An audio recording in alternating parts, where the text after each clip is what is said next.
Good evening, sir. Good evening, host. You're welcome, sir. Yeah, good evening, sir. Hello. Thank you.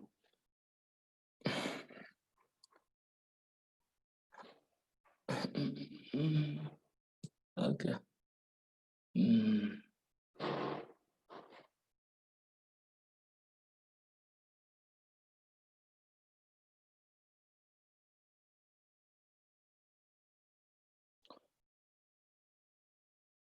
This is 9 p.m.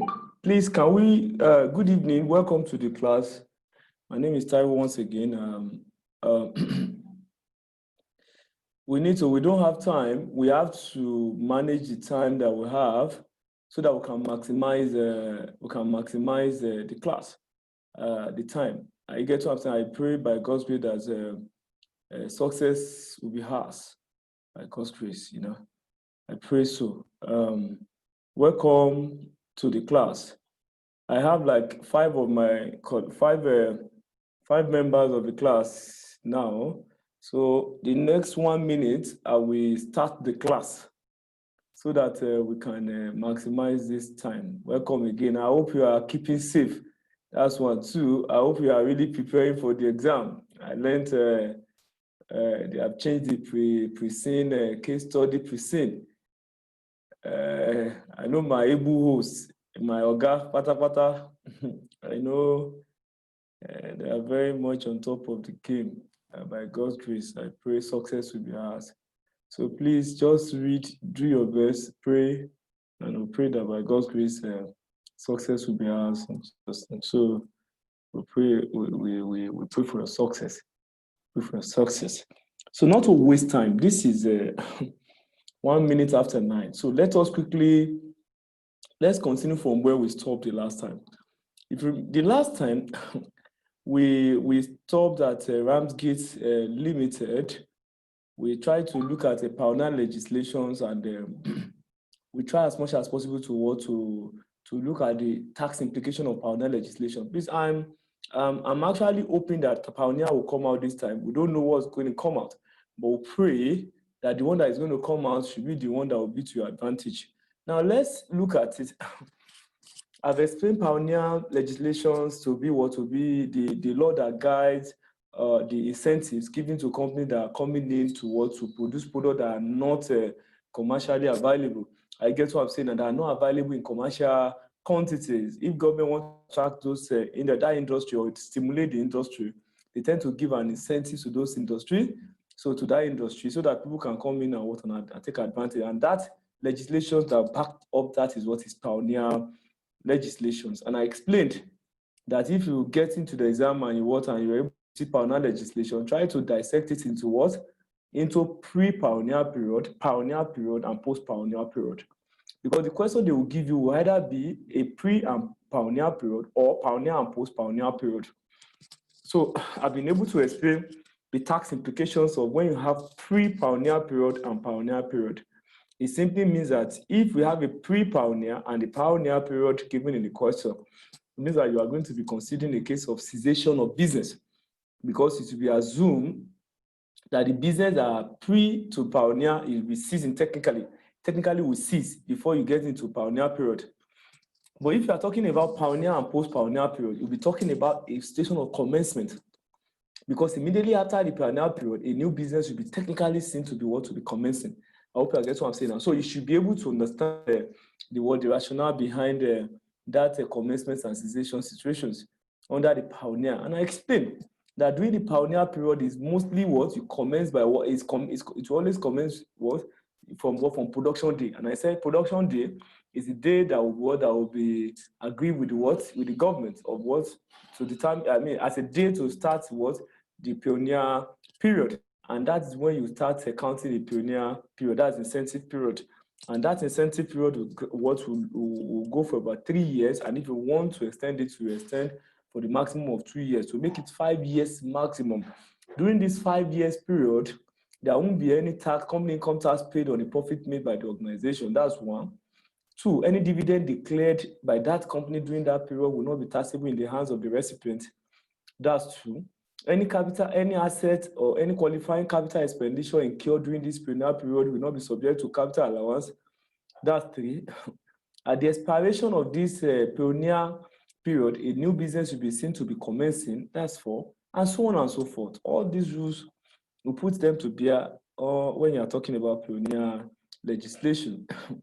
Now, quickly, let's look at these questions. They said, all these are past. Please note, one of the incentives available to industries in Nigeria is contained in the Industrial Development Income Tax Relief Act of 1971, which grants tax holidays to companies in the industries that meet the condition of being designated pioneer industries. Under the Industrial Development Income Tax Relief Act 1971, states any 4 industries that qualify to be regarded as what? As pioneer industries.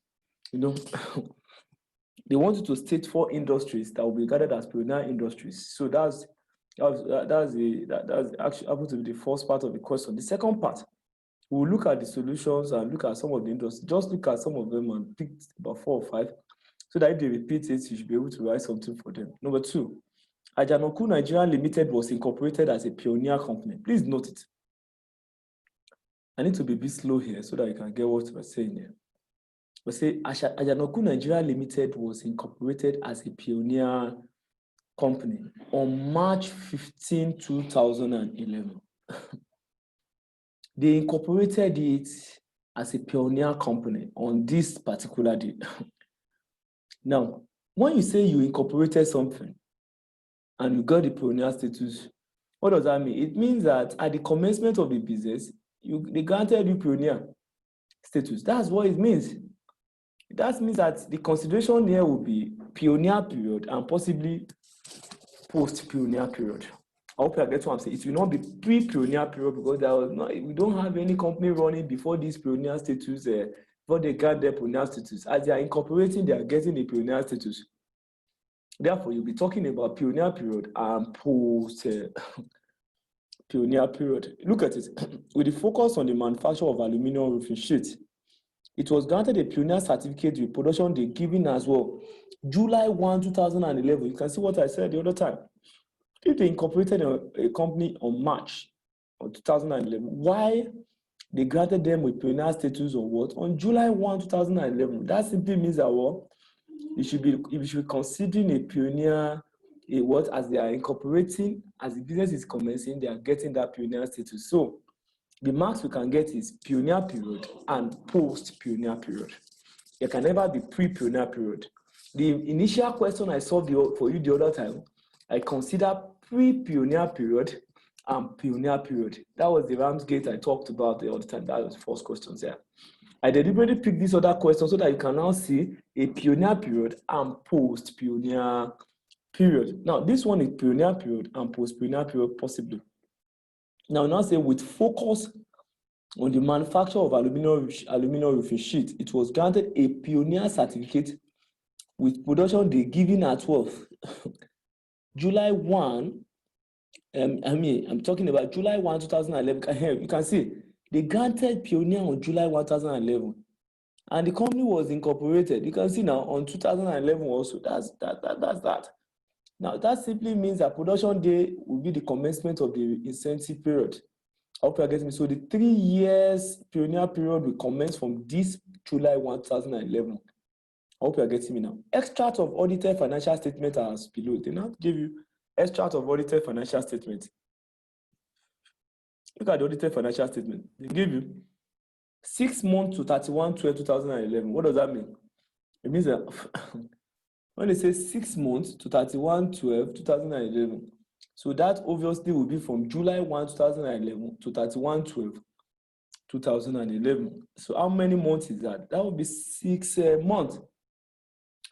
The first 6 months now, they made a loss of 3,750,000. But from this end of this 2011, that's 1st of January 2012 to 31/12/2012, they made a loss again of 4,800,000. The next 1 year again, they made a profit of what? Of 2,250,000. And the last year, the last 6 months, look at this, the last 6 months from 1st of January 2014 to 30/6/2014. How much did they make? They made what? a profit of 4,500,000. Now, these are the profit and losses they make during this period. You can now see, they now say withholding tax on rent included in expenses happen to be what? 500. It means that they put a withholding tax in an expenses. So ordinarily, it should not be in your expenses because withholding tax is a tax. I mean, it's an advance payment of tax, not be in your expenses. It's now 500 and 250. You can see they put it there in what? In the first two period. They now say donation to a traditional troop, dance troop. This is supposed to be 100. They made a mistake here. They put 10. It's supposed to be 100. I'm sorry. Now, that was how they put it in their pathfinder, but it should be 100. They made a mistake there. Now, a traditional dance troupe, how much is that?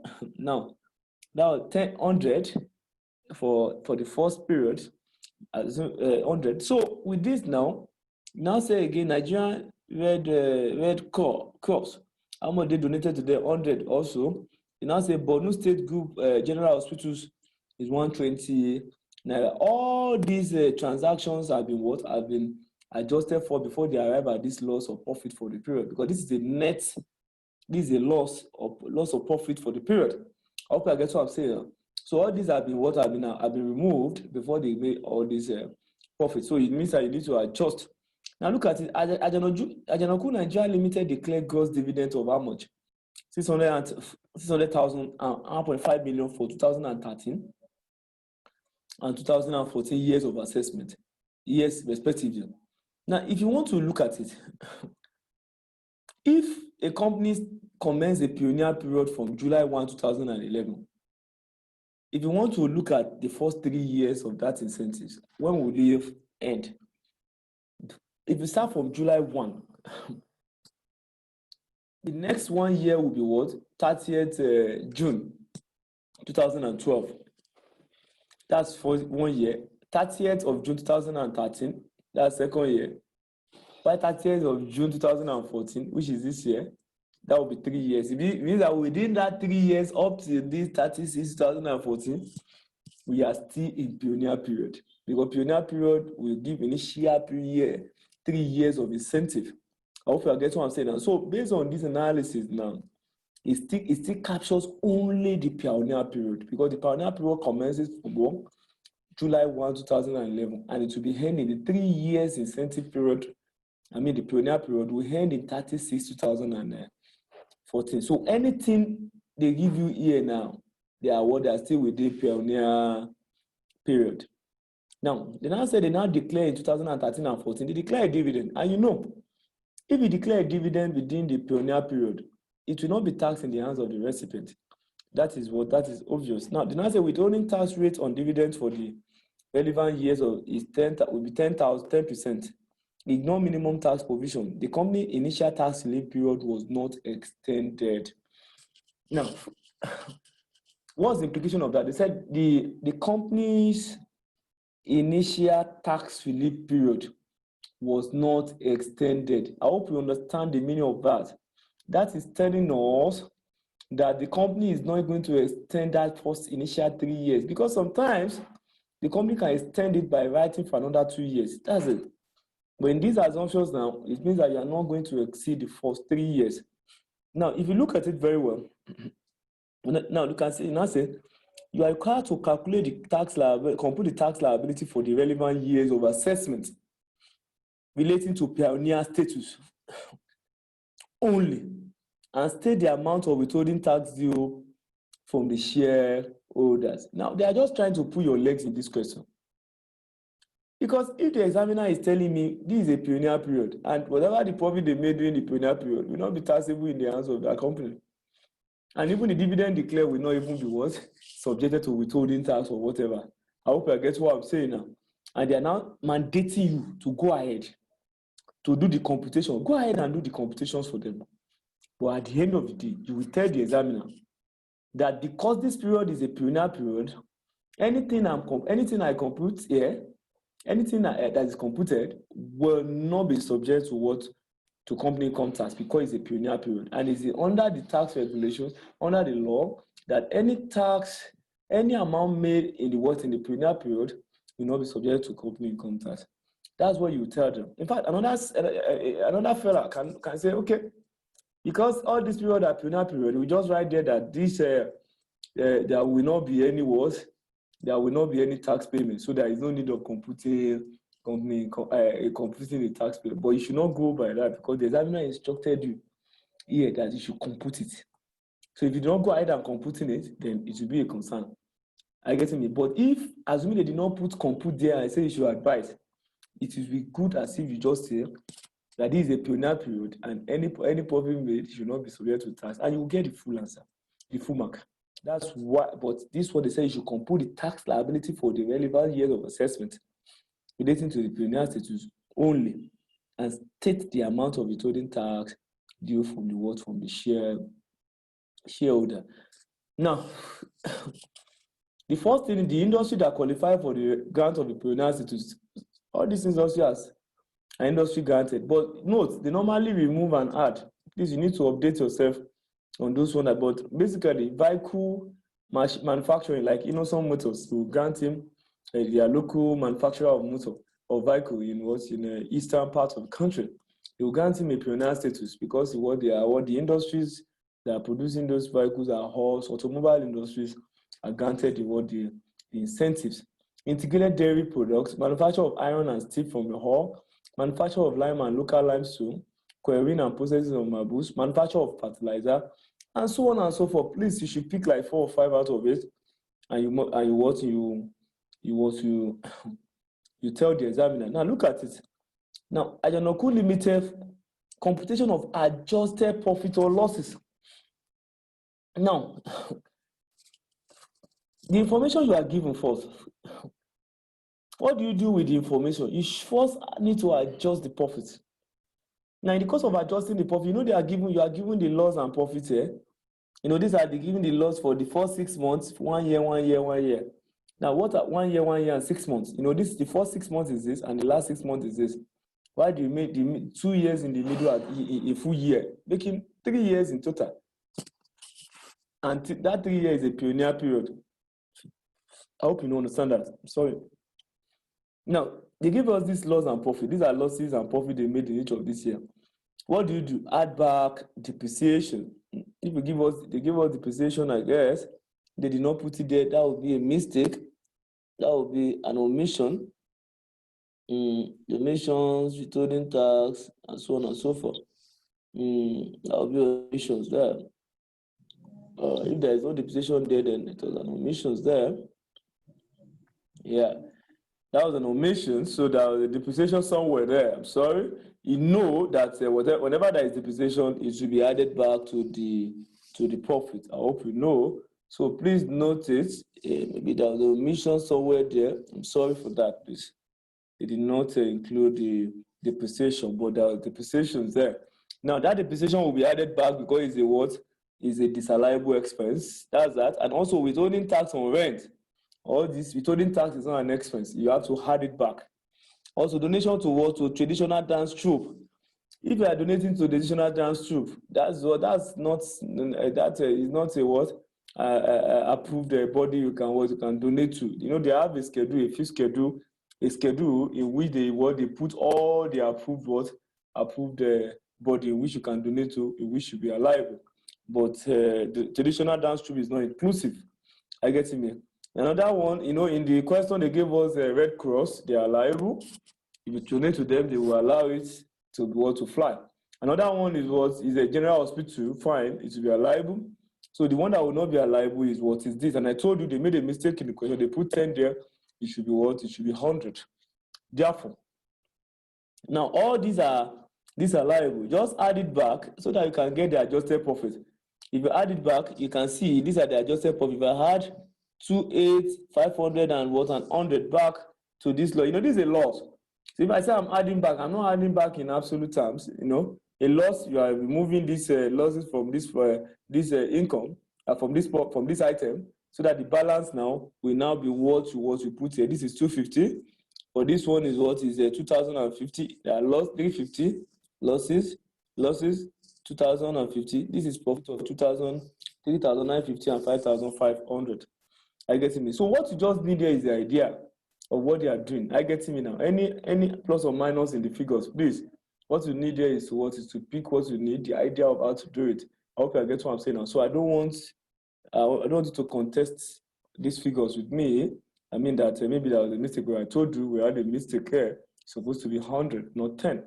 Even in their question, they made that mistake there in that diet. I get what I'm saying now. So it was not for me. That's how they put it in the questions.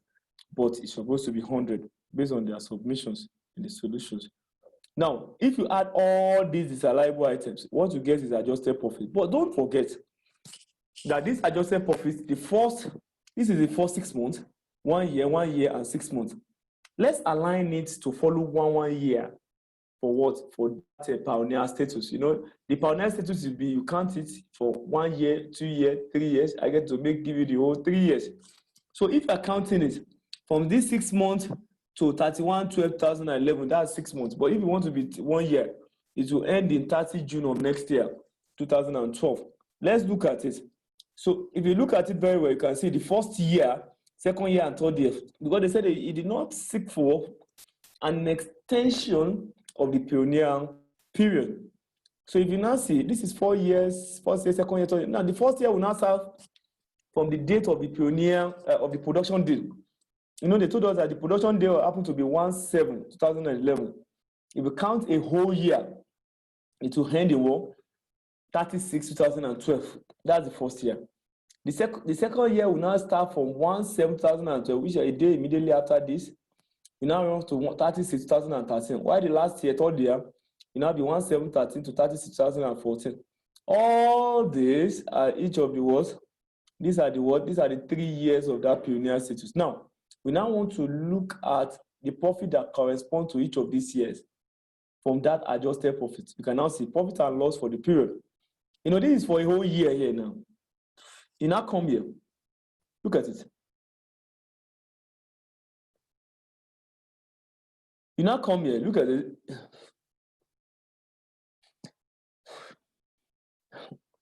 You know, this is for the first 6 months. How much is this? 350,000. You know, the next 6 months is we will take it from here. So it means that if you want to count from 1/7/2011 to 31/36/2012, it means that this is 6 months. You now take 6 months out of this place, so that it will be what? It will be one year. I hope you get what I'm saying now. That means that you had 350,000 negative and half of what? 2050. That means that you are taking half of this 1 year, you add it to this 6 months. It will give you the first year. That's why if you see their solutions, you see the way they put it.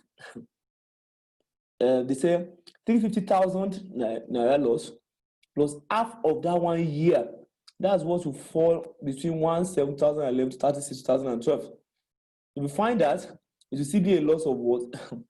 1,375,000. If you find half of this is 1,025,000. If you add it to this 350,000, that's 1,375,000. That's like it's still a loss. That will be the loss that will be for the for the first year. Now for the second year, you see, you know that it's still remaining half of this now, plus half of the next year. Are you getting me now? You know, the next year, if you look at it, you know, the next year is this 3,950,000. If I pick half here, you know, and I'll pick half here, if I add it together, that's what will be the profit or loss as at the 36/2013, which should be what? The second what? The second year. So it means that if you look at the second year now, you can see from 1/7/2012 to 36/2013, it will now be half of the remaining year, which is what? Half of 2,050 plus half of the third year items, profit, a loss anyway. You can see, if you look at it, is it profit or loss in that third year, so that we can confirm in that third year, is it profit or loss? If you look at it, it is profit. So it will be half of this profit. Then you now, now align with half of this loss. That will give you for the what? For the profit or loss for the second full year of that pioneer period. Now, if you look at it, you will now see. Now, this one supposed to also be negative, please. You won't bracket it. It is 3,950,000 because it's positive. So if you have half of this loss, which is 1,025,000, you now add it to a profit of what? Half of this 3,950,000. if you add it together, I get me now. Obviously, the loss will drop that profit. I get me now. If you go and do it, you get 950,000.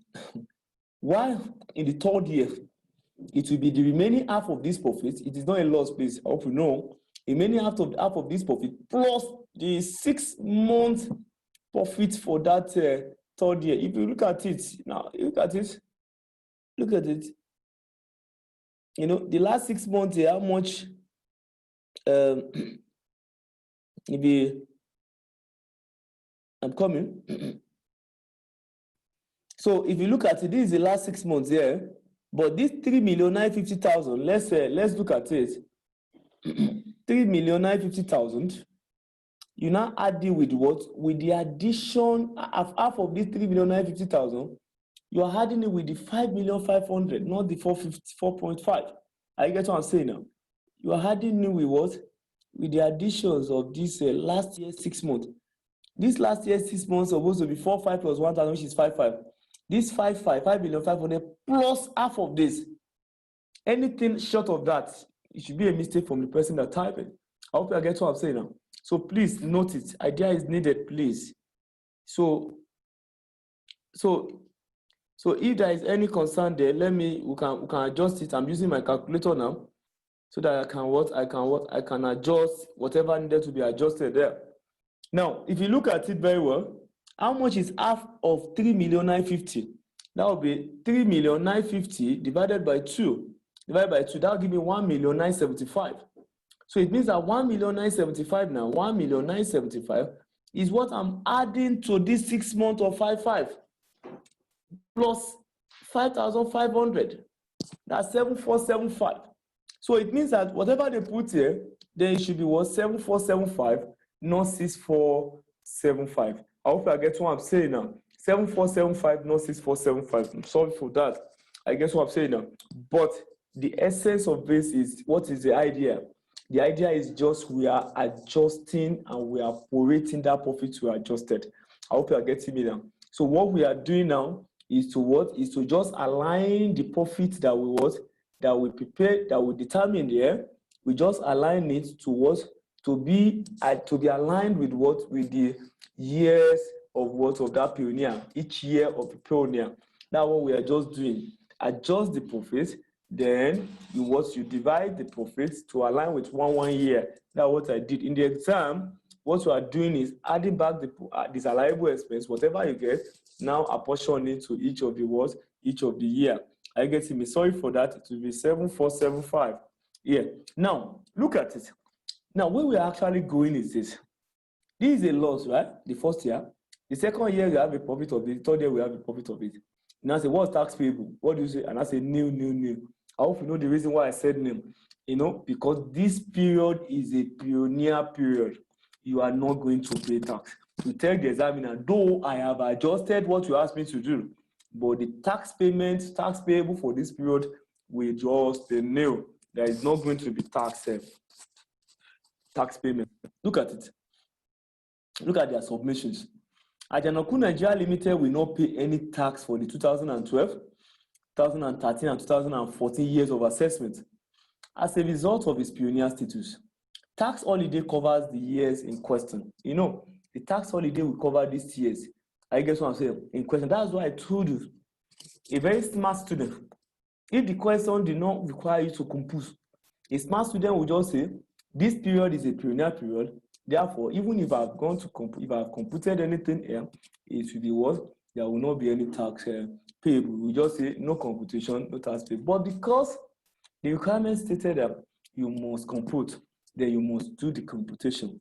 Now, another thing is that you now say dividend declared and payable out of profit made during the pioneer years do not attract withholding tax.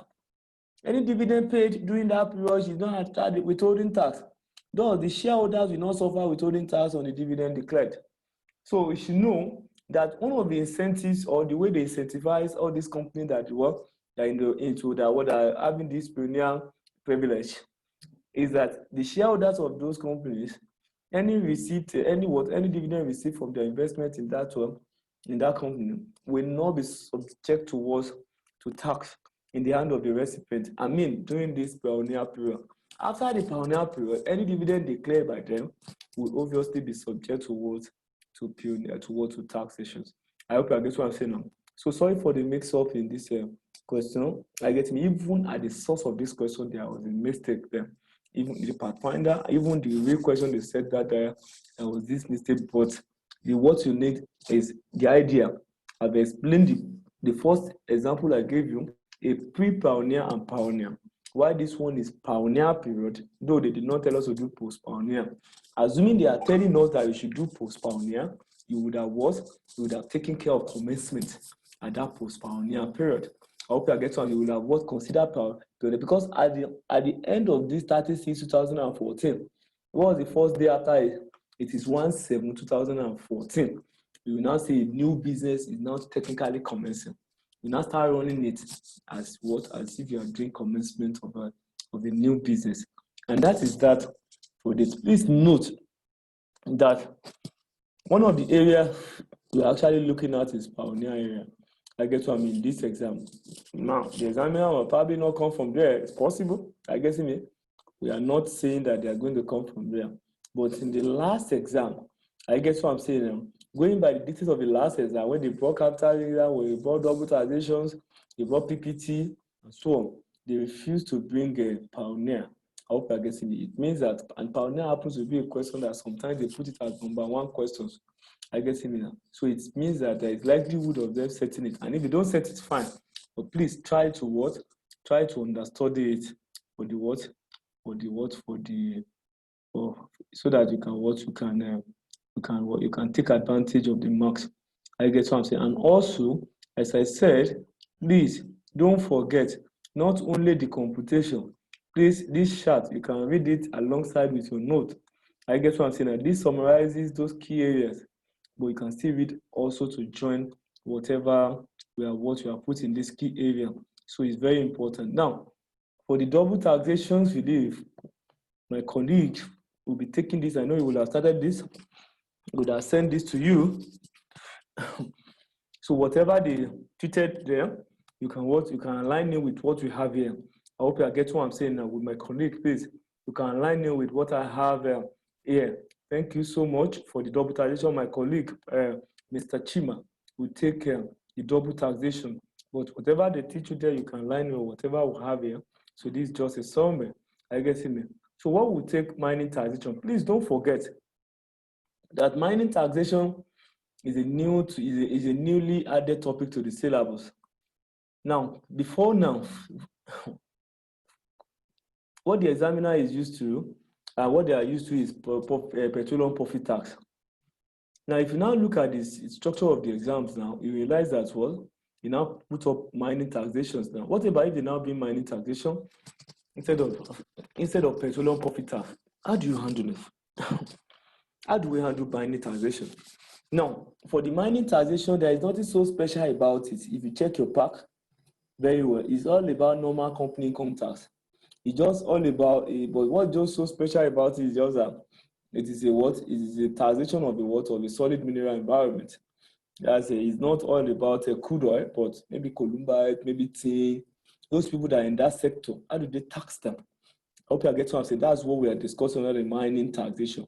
Now, if you look at it, I was able to identify some of these items, key items in the in your pack. You can see the way they started the mining taxation. They said the function of the honorable minister means that's Minister of Studied Minerals. They identified those functions of the minister. Please, you should know like 2 or 3 functions.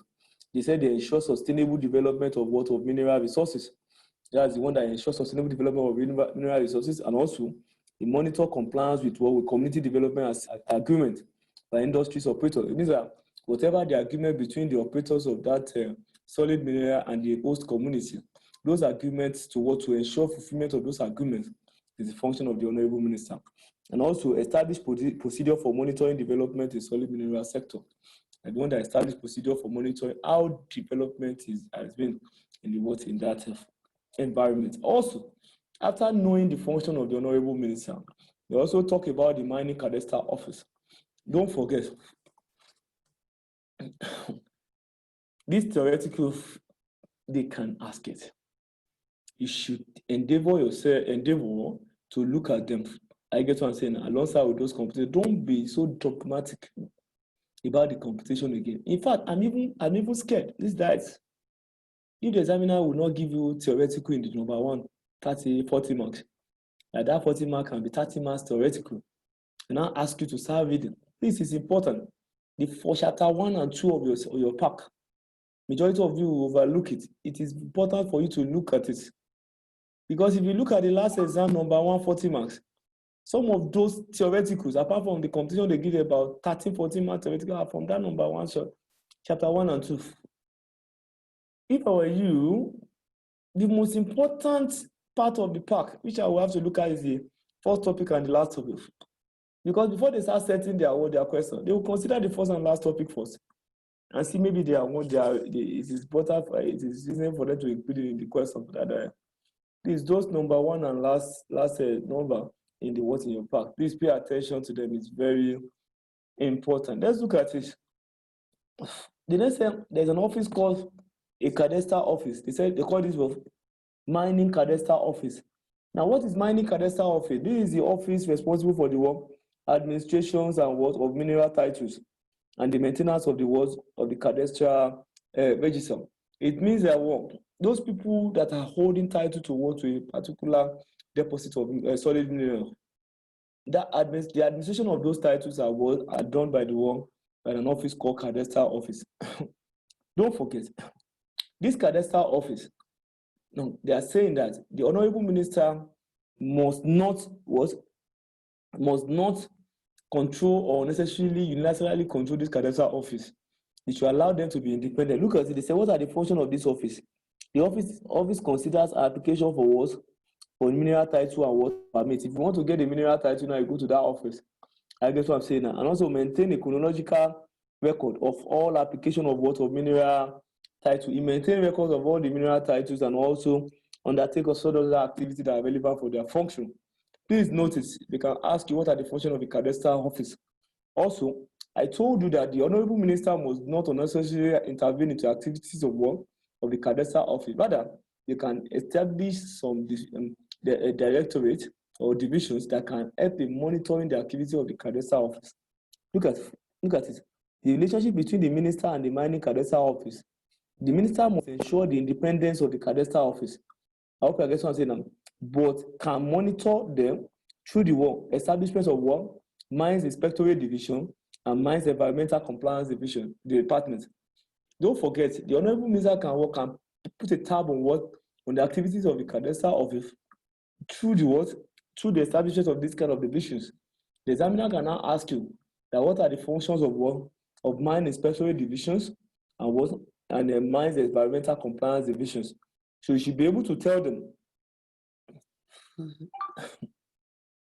You should be able to tell them some of these their functions. You can see they exercise general supervision over all exploration and mining operations. I'm talking about the Mine Inspectorate Divisions now.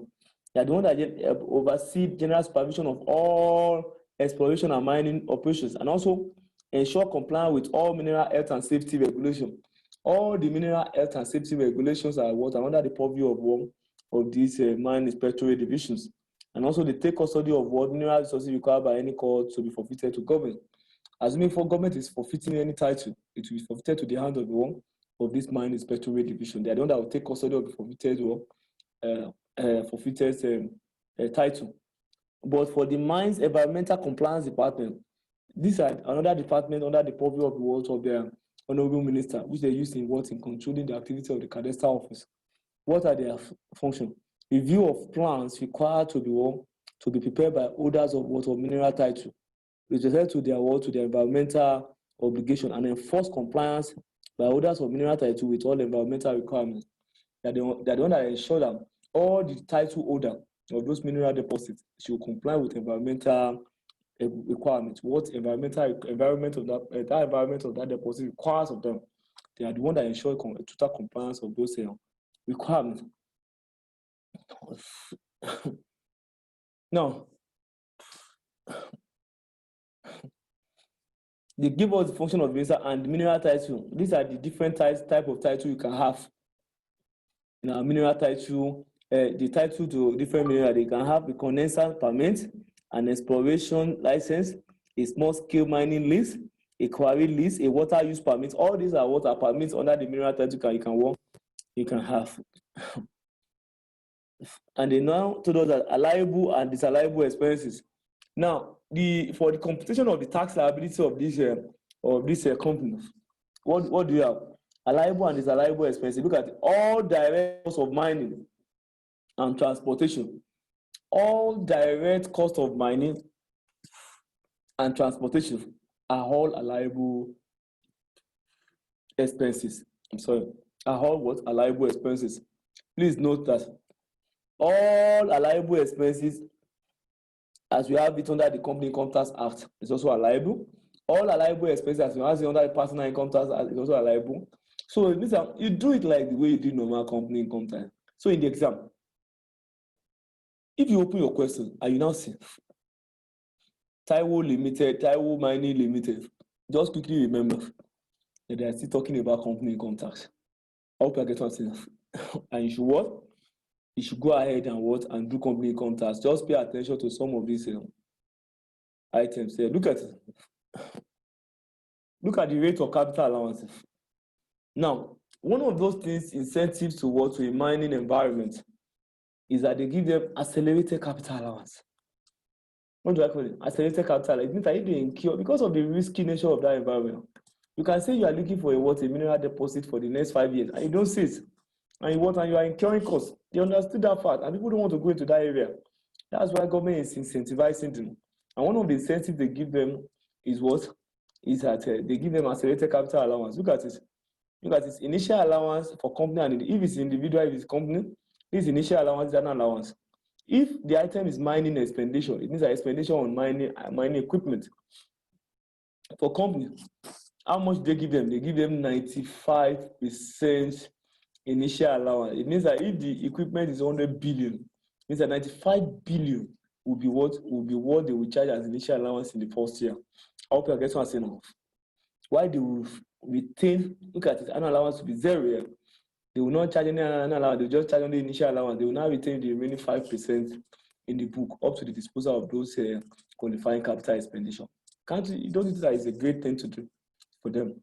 If they can give them a whole 95% capital allowance, that means that any profit they make in that year, there will not be any tax. Because if you have 95% of your assets as capital allowance, then it means that it will go up all the profit, even if you make any. I hope I get myself. Also, if you look at furniture and fittings, motor vehicle building and non-industrial building, all these are the capital allowances that you can take care of. Now, look at it. The question that we are using here to illustrate this example happens to be the question that's put in your pack.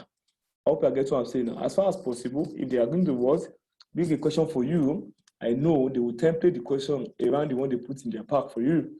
I hope I get what I'm saying now, because that's the only one we can relate with. There hasn't been any precedent to this, because this is a new topic in the syllabus. Therefore, if you look at the question, they say Folashire mining company engaged in the business of mining minerals. Now, for the year ended 31st December 2009, the following result was presented. It commenced business in 2006. I hope I get what I'm saying. In 2006, it commenced business, and in the first 3 years of in the first 3 years of operation of the mining industry, based on the word they put in pack, they will give them an incentive, like a pioneer incentive, and they will not pay tax. If they commence business in 2006, 7, 8, it means that 2009 is a year out of that 3 years. Obviously, I'm saying that it's a year after that for 3 years incentive. Therefore, there will be tax payable. That's 1. 2, if the company is making a turnover of less than 1 million, I guess what I'm saying now, they tax them on small business rate. I mean, using 20%. It will not be 30%. I hope I guess what I'm saying now. So please notice. Now, don't forget again, let me digress with this. I will try to look at, because of the precedent that they changed in case study, I will talk with my colleague. We'll try to look at that new finance bill and see what are those little areas that are affecting some of these topics that we are taking. I hope I get what I'm saying. And maybe I will tell him or myself, any of us who was, try to take it up. I get what I'm saying. And maybe in the last class, hopefully we'll try in last class so that we can work. Worst case scenario, if they bring it, you should be able to have an idea of what are the new regulations in the new finance bill. So whatever the direction of the question, you should be able to run, you should be able to do. So I will discuss with my colleague and we'll find a way of looking deeply into this so that we can work and take it up with you. Again, but status quo remain, what they put in their material, I get in submitted by account, this is what we are still exuding now. This is what we are still discussing. I get what I'm saying now. So if during the last class, I will discuss with my colleague, look at those new things that are in the finance bill. Because for them to change the percent, all things being equal, it's possible that they are changing their their questions or their mindset before. I guess what I'm saying now. So please, we don't want to be caught unaware. So let's go on. Now, for the year ended 31st December, for the year ended 31st December 2009, the following result was presented. It commenced business in 2006. Look at the information they presented to us. This question they put in your pack, they made a mistake in the computations. If you go and check it very well, go and cast the figure, you can see that there are blunders in that question. But I've been able to cast it myself and put the right figures. These are the right information they should have put in there based on the information they supply. I guess what I'm saying, and so I won't be having issues of what are those mistakes they make in that pack. You can refer to it when you get here. Yeah, let's be simple. So let's look at it. The profit and loss account for the year ended 31st December 2009. This is what they exported. 856. This is what they sold locally, 136,700. These are their expenses. They have mining costs, transport costs, rent, bad debt, director's fee, auditors remuneration, insurance, balance of preliminary expenses written off. Now, if you are looking at whenever you are doing company income tax or anything related, you should know that if you are talking about preliminary expenses, more of what an expenses that should not be expensed. I guess it should be an expense that is that incurred in the formative period of the business, and it should not be liable as an expense. Those expenses should be capitalized or added to the share capital of the company or whatever, but it should not be expensed in the book. So you should know that income tax provisions, donations and what and subscription and depreciation and motor vehicle expense here. Everything is 1,018,040. And the net loss, when they less that from the income, you have a net loss of what 25,340. Now these are the information you are given, and you are now given. They now continue. They now say the following additional information was provided. Let's look at the additional information provided. They said 1, the company has paid up share capital of 5 million. Extract of the balance sheet was provided. Now these are the share capital of 5 million and extract of look at the share capital of 5 million and they have a reserve of 450. That's 5,450,000. This represented the net asset of the company. Now, if a question is giving a net asset, that means that they are telling you that you should compute a minimum tax. I hope you are getting me. This is represented by the net asset of the company. 2, it has been established that both the mining and transportation costs are the relevant direct costs. When they say relevant direct cost, that they are telling you that if you want to get your gross profit, that direct cost, you less it from your sales to get the gross profit, because in the computation of the minimum tax, you still need to get 0.5% of gross profit. I hope you get what I'm saying. So that's that. If you less this direct cost from the sales, you get the gross profit. Included in the donation of 8,500 naira given to Islamia Women's Society, of which general manager is the chairperson. Means that if they give this amount to a donation to Islam, these are not this is not an allowable donations. Therefore, it should be disallowed. Also, capital allowances on assets other than mining expenditure have been agreed with Federal Inland Revenue Service as well, 20,000. They did not give us any information about the mining expenditure capital allowance, so you should ignore. So, the one they give us, they should go for is 20,000 naira. And also, they gave us all financial. For those that are doing CR and FR and FA, I'm not doing FA, but let us see. They gave us analysis of the bad debt account, shows the following.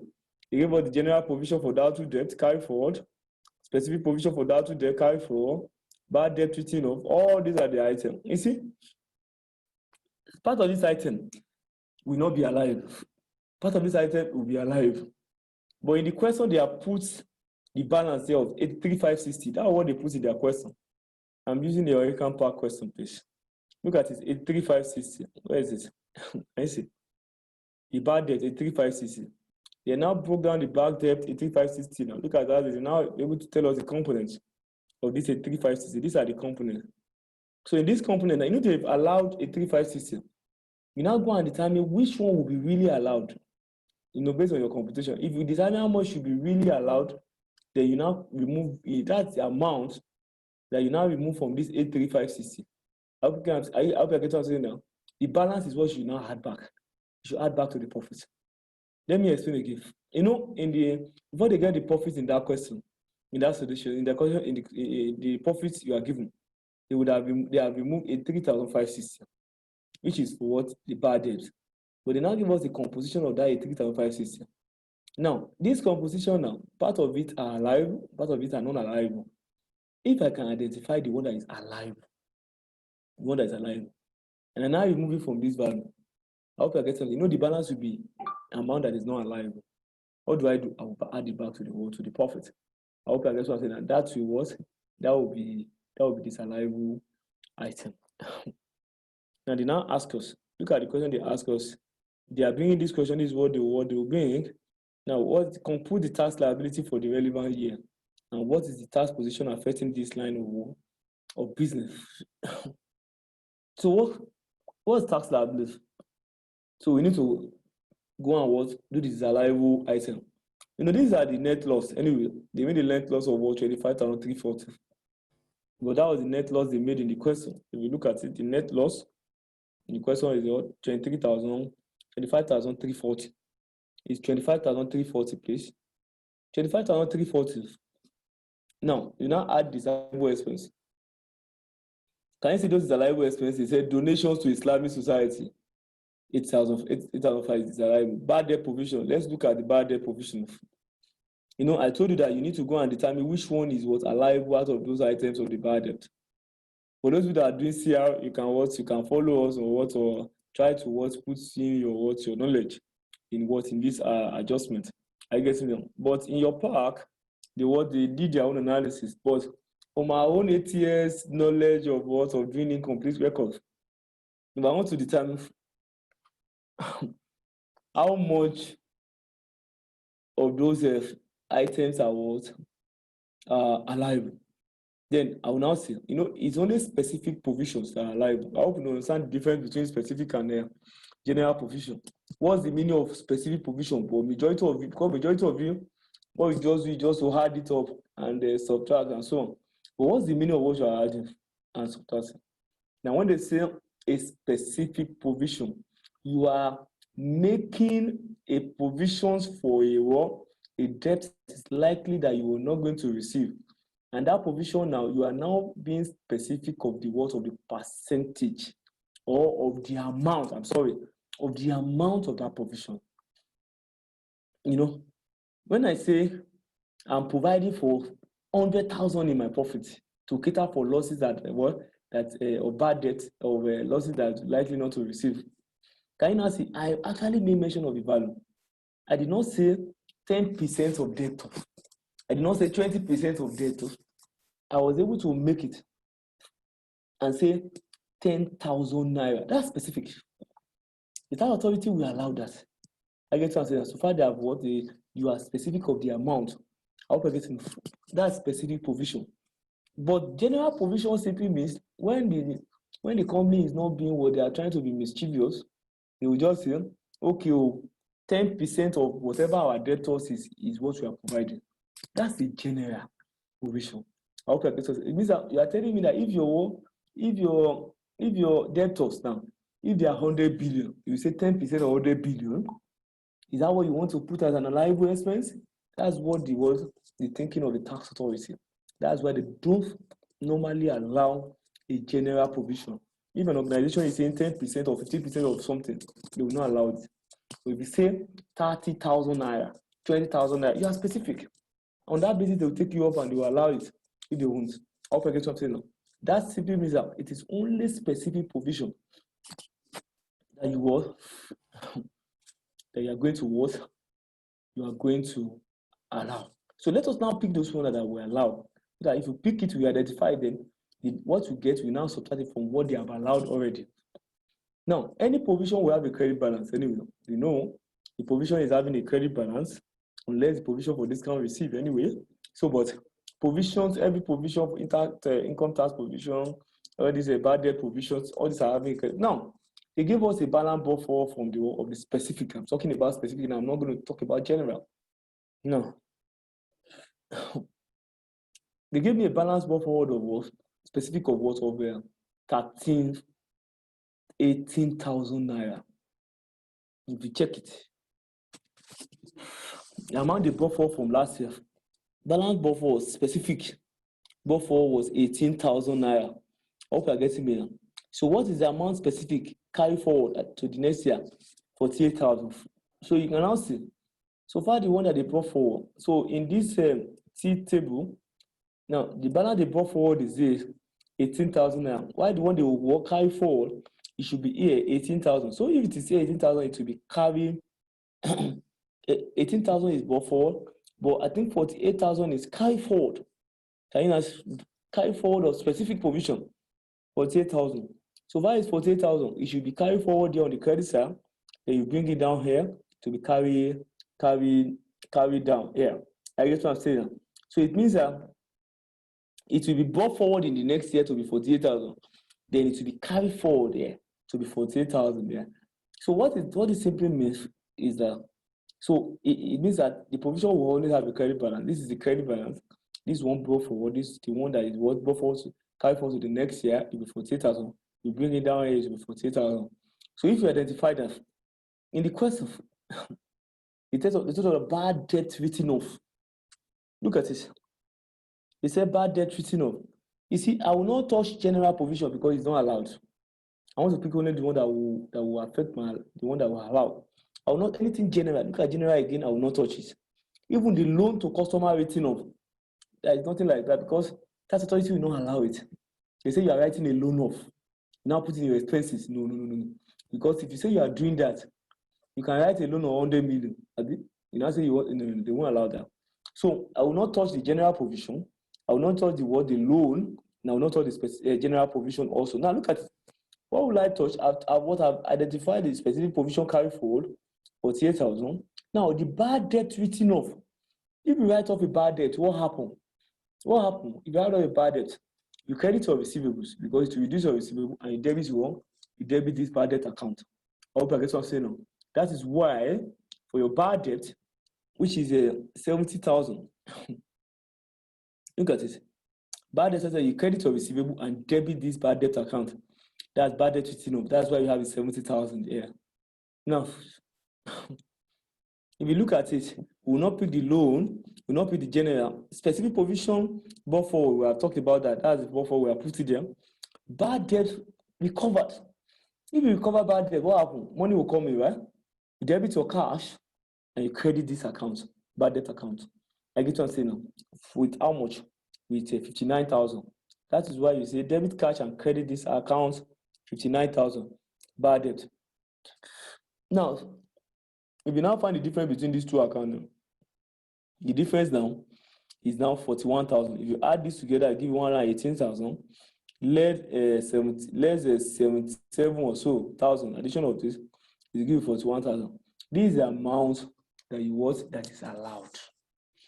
I mean, the provision that is allowed. But how much are they put in the question has been allowed? You know, they have put how much? 83,560. If 83,560 were put in the question as the provisions, and the one that is allowed there is 41,000 based on our computations there, happen to be 41,000. What do? Just say 41,000. You less it from one. You less it 41,000 from 83,560. The balance is what you want. You add back as disallowable expense. I hope you get what I'm saying now. If you look at it, that's why if you remove that 41,000 from that 83,560, what do you have as bad debt? You have what? If you look at the solution, you have it. The amount you are going to put in there now will now be what? Bad debt provision is what? 42,560. Okay, because if you add the 41,000 to it, it gives you 83,560. Therefore, the difference of 42,560 is the amount that relates to this general provision, which you have to add back as the salariable expense. You can go home when you listen to the video, go and look at the way we pick those items, the way we debit and credit. The way they did it in their pack, they used a story to explain it, but I was not really going on with the flow of that story. But I prefer to use this table. It will quickly help me to pick up my figures quickly. Now, I told you, preliminary expenses will also be added back. Income tax provision, obviously. Income tax, you are providing for income tax. They won't allow that. It's disallowable. Depreciation is number one disallowable items. All these items are disallowable expense. Now, all these items are disallowable. If I had them together, it give me 255,990. If I had it back, these happen to be a loss, right? So if I say I'm adding it back, it's as if I'm deducting this loss from this. So it means that the adjusted profit should now be 230,650. And they gave us a capital allowance of 20,000. What was the total profit? 210,650. Now, my company income tax, I use 20%. Why do I use 20%? You go back to the question. You go and determine the turnover of the question. The export sales, I told you that if the turnover is less than 1 million, what do? You use your 20, you use 20%. I hope you're getting what I'm saying. Now, if you look at it, this is 992,700. This is like 7,219,992,700, which is less than 1 million. Examiner deliberately. I can't deliberately put this question in your pack, and they deliberately made this for less than 1 million. So that if you go and use 30%, they will know you have not studied their pack. I hope you're getting it. So far, this is less than 1 million. So now you use 20% at the company income tax. Look at the 20%. Now, the 20% of that profit will give you the tax. Why the education tax is 2% of the profit before you remove capital allowance. That's 2% of 230,650. That will give you 4,613. That's substance. That's the company income tax. But they gave us information of the minimum tax. You now want to compare this 42,130 with the minimum tax. Now, if you now look at this, computation of the minimum tax payable, based on the computation of minimum tax payable, you now see net 0.5% of the turnover, or net of the net asset. They gave us net asset of 5,450,000. I mean, 0.5% of it. Gross profit. For you to get your gross profit, look at your gross profit computation. I told you in the exam, gross profit, how do you compute this? Sales minus direct cost.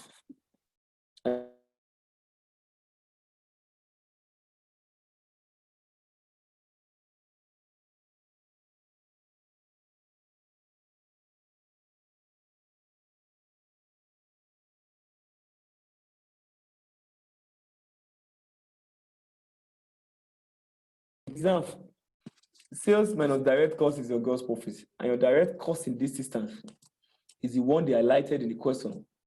My network is showing instability. That is unstable. Now, look at this. Now you now see, what is this? 72,510. 0.5% of 72,510 is 3,363. Why the turnover of 500,000? The turnover, if the turnover is more than 500,000, at this point you use 500,000 there. I guess I'm saying, you now see 0.25 of 500,000 is this. Why share capital is 5 billion? 0.25 of 5 billion is this. What do? You now say the highest of this. What's the highest of these three now? The highest is 27,250. You now pick that 27,250, you now say plus 0.125% of turnover in excess of 500,000. It means that whatever the turnover is, if you imagine that our turnover in the question, look at the turnover now.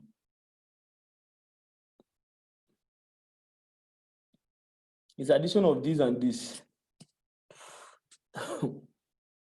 So that's our turnover. Our turnover in the question is a 0.25% of 500,000. I mean, our turnover is 990 something thousand, 992,000. And we have completed, out of this 992,000, we have completed 500,000 here. So the remaining now is what you can put 0.125 on.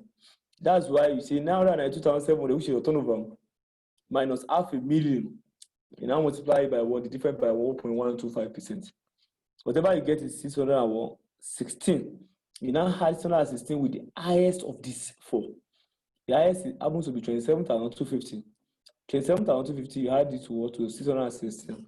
How much will you give you? 27,866. That happens to be the minimum tax here. So the minimum tax is what? Sorry, it's 27,866. So you now come here. You now come and compare that 27,866. 27,866. You now compare it with what? With the company income tax they computed, which is for the 2,130. Which one will you prefer? Tax authority prefer? They will prefer this. So they will jettison or remove. They will what? They will ignore the what? That of the. They will ignore that of minimum tax. They will now go for 2,130. That's the company income tax. But that will give you the higher what? The higher tax. I can see now. So you can read up in your park.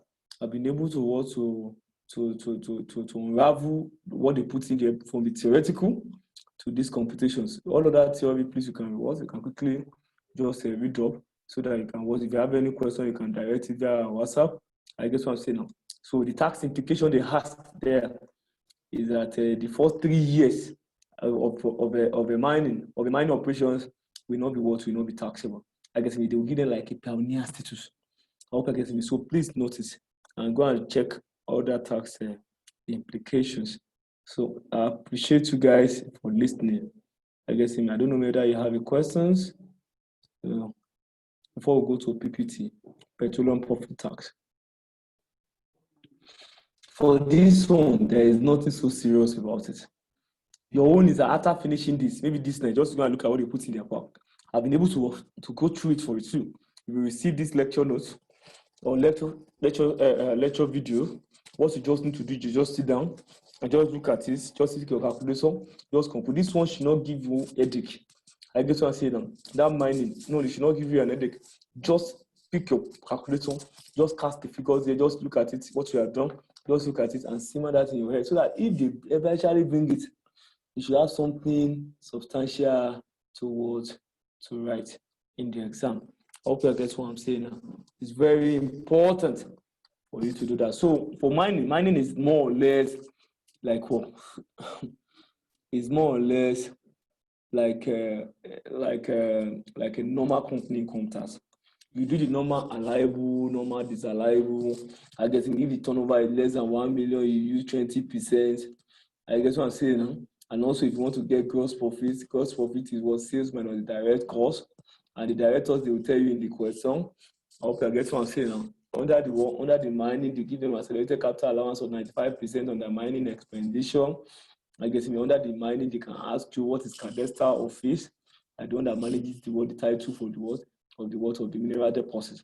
They can tell you, can ask you what are the different divisions established by Minister 1 of solid mineral. You should be able to tell them that they are having a mining inspectorate division and one mining environmental compliance department. You can also ask you what is the function of the honorable minister. You should be able to tell them, and they can ask you what is the mining. Look at the mining incentives. Tax holiday for an initial period of 3 years, renewable for another 2 years, and so on and so forth. Please read up all these items. These are what they put in your mind. It should not be a concern to you in the exam. I guess what I'm saying now. So this exam must be a done deal. You must pass this exam by God's grace. So that's that. So let me go straight to the PPT, please. Let me go straight to the PPT.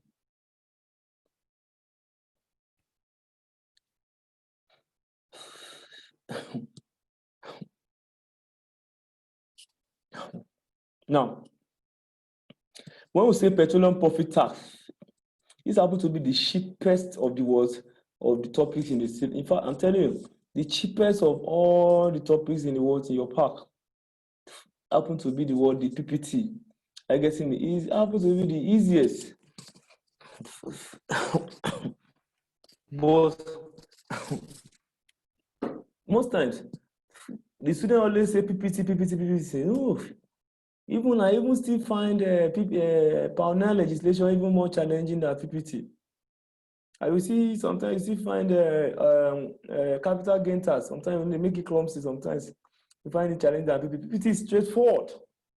I guess what I'm saying. Apart from all the theoreticals they put in there, it's straightforward. You can put and go. So let's look at it. When we say petroleum profit tax, we are having in that environment of what of oil and crude oil. I know recently they've added to our oil pump price. I hope it's not affecting you. I guess I hope the price of the fuel you are buying is not been really affected by this recent development.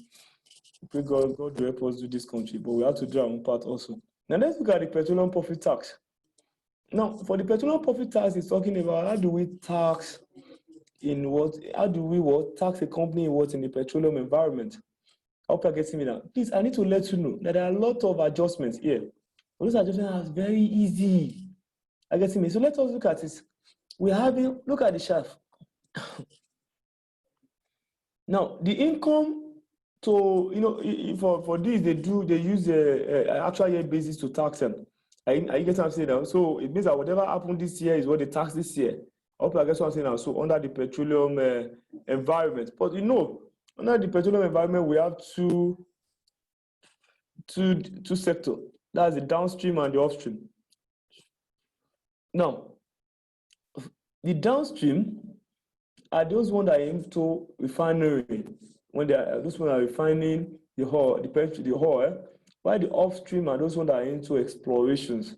I guess now. So what you'll be dealing with now as well is the exploration of what of crude oil from ground. How do we tax this kind of company? So we tax them under what? Under the Petroleum Profit Tax Act. I guess but those people that are in the downstream environment, refining and so on, we tax them under the Company Income Tax Act. So the upstream is taxed under the what? Under the Petroleum Profit Tax Act, while the downstream is taxed under the Company Income Tax Act. Please note, in their past questions, they have actually added both downstream and upstream together before. Just know that if it is downstream, you'll be taxing them under the Company Income Tax Act, and whatever you make in profit, you'll be taxed at 30%. But if it is upstream, you want to go through the procedures of taxing them, and that's what we want to execute now. Now, look at it. For the downstream is what is refining and transport, while the upstream. Now, for those upstream, where involved with exploration of water or crude oil, when you explore the crude oil, what can you do? You can either sell it locally or you export it. I guess what I'm saying. Now,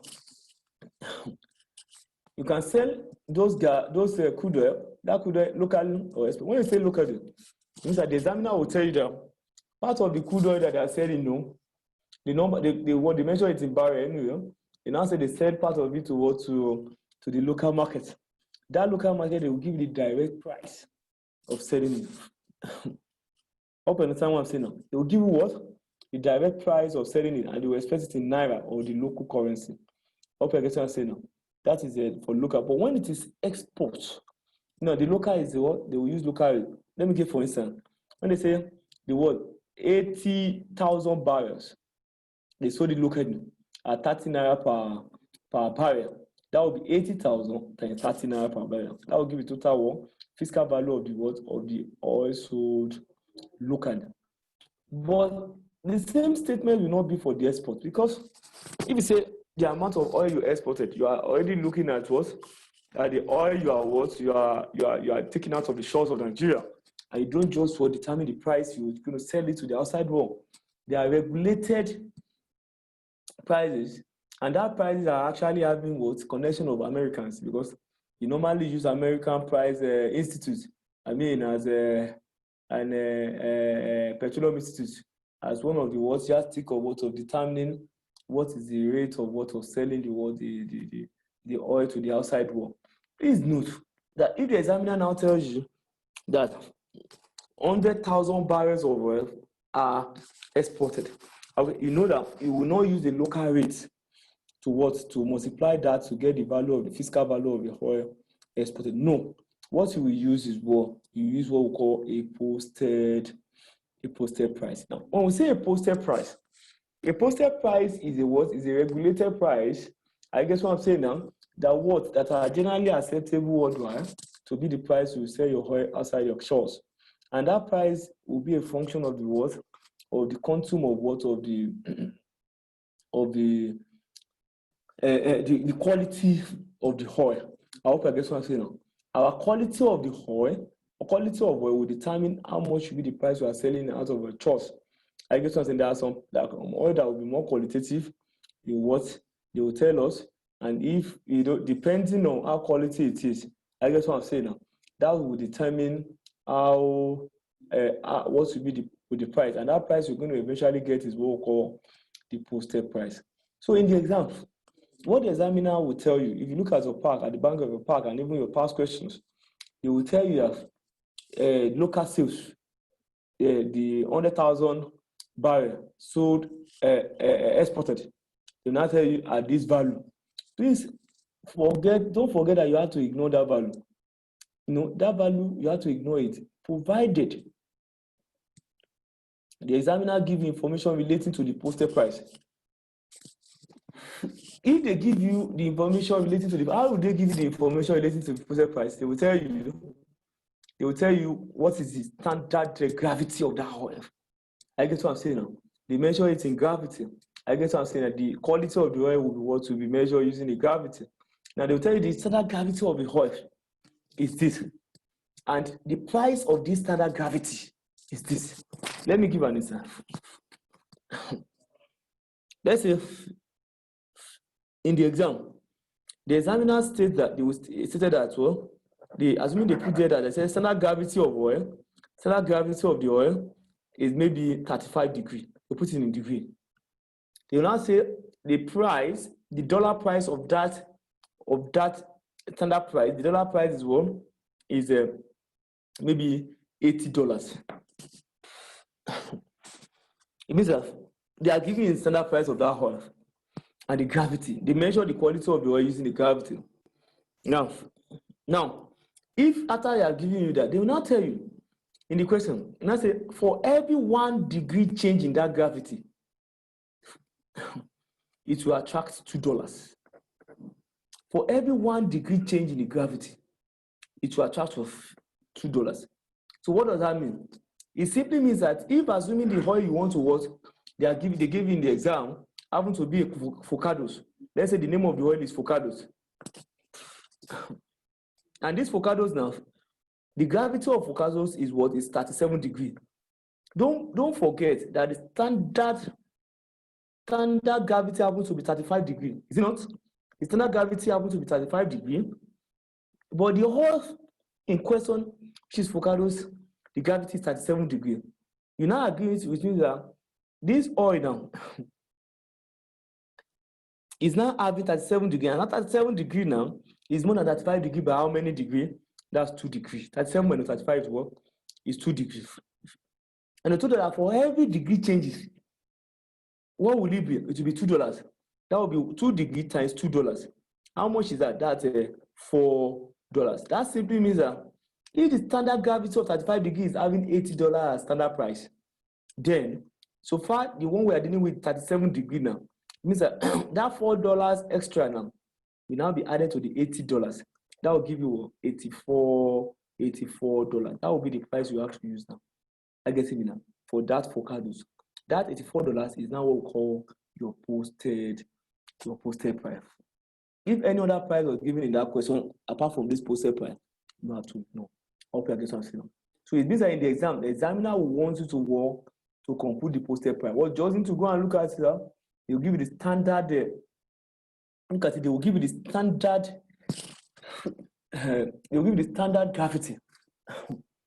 Apart from the standard gravity, they will tell you what is the standard price in dollars of that gravity.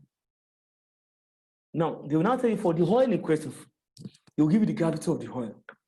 If the gravity of the oil is more than the gravity of the that standard, it means that whatever you get, you are adding to the standard price.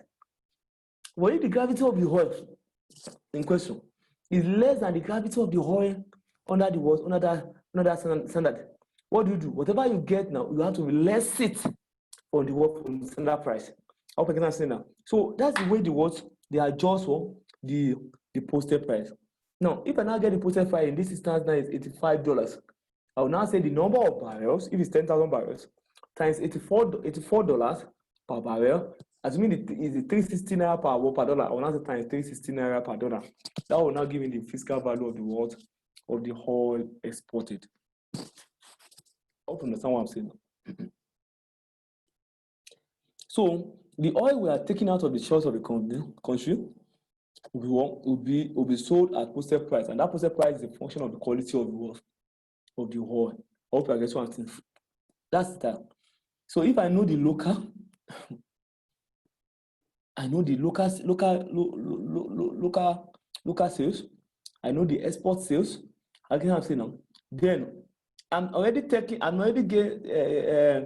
identifying what are the income, because what we are doing is income and expenditure. Okay.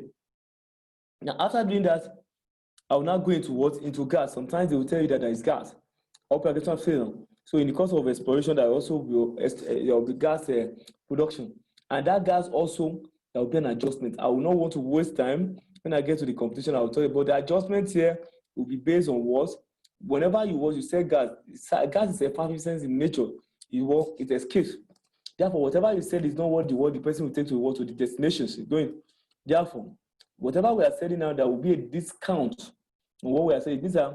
We need to discount the person you are selling the gas from. How do we determine how much discount you're going to keep? That discount will be determined by the load factor. And the load factor simply means it depends on the temperature of loading. I get to say now that will determine how much of that gas will get to the destination. Therefore, if I know the load factor, I will now get the corresponding percentage of discount, which is called the G factor. And the G factor is what we call gas adjustment cost factor. And that factor is what is the percentage of the discount that will be given to the gas. I guess I say for the gas based on the load factor. So what the examiner will do is that they will give you a load factor. That load factor you will give them, maybe in degree, they will now say you should find the corresponding G factor, which should be in percentage. So there is an interpolation there, the manipulation you do there to get the G factor. Then after getting the G factor, is the G factor that you now use to discount that gas. Again, I'll say that. So there is an adjustment here also. Please don't forget. Now, after getting your local sales, export sales, the gas, if I add it together, I give you total income. Yeah, shape. Now, you now also look at other income. If the examiner tells you that there are other income in the question, if you look at your pack, the 4 questions they put in there, you see other income there. They did not tell you other income, please add it to those income. But one thing you should note in the exam, immediately you are doing this PPT, after you have adjusted for your local, your export, your gas, scan through the question and look for balancing charge. Scan through the question and look for balancing charge. And when I say balancing charge, I mean that balancing charge, and that's when the sales process or disposal of an asset is more than the tax receivable value of the asset. That's a balancing charge, and it's an income, not a balancing allowance. Now, balancing charge. If you pick it, treat it as another income. Quickly scan through it. If you see balancing charge, pick it and add it to all the gas, the local, the export. Add it together, you get the total income, or you call it accounting profit. Total income.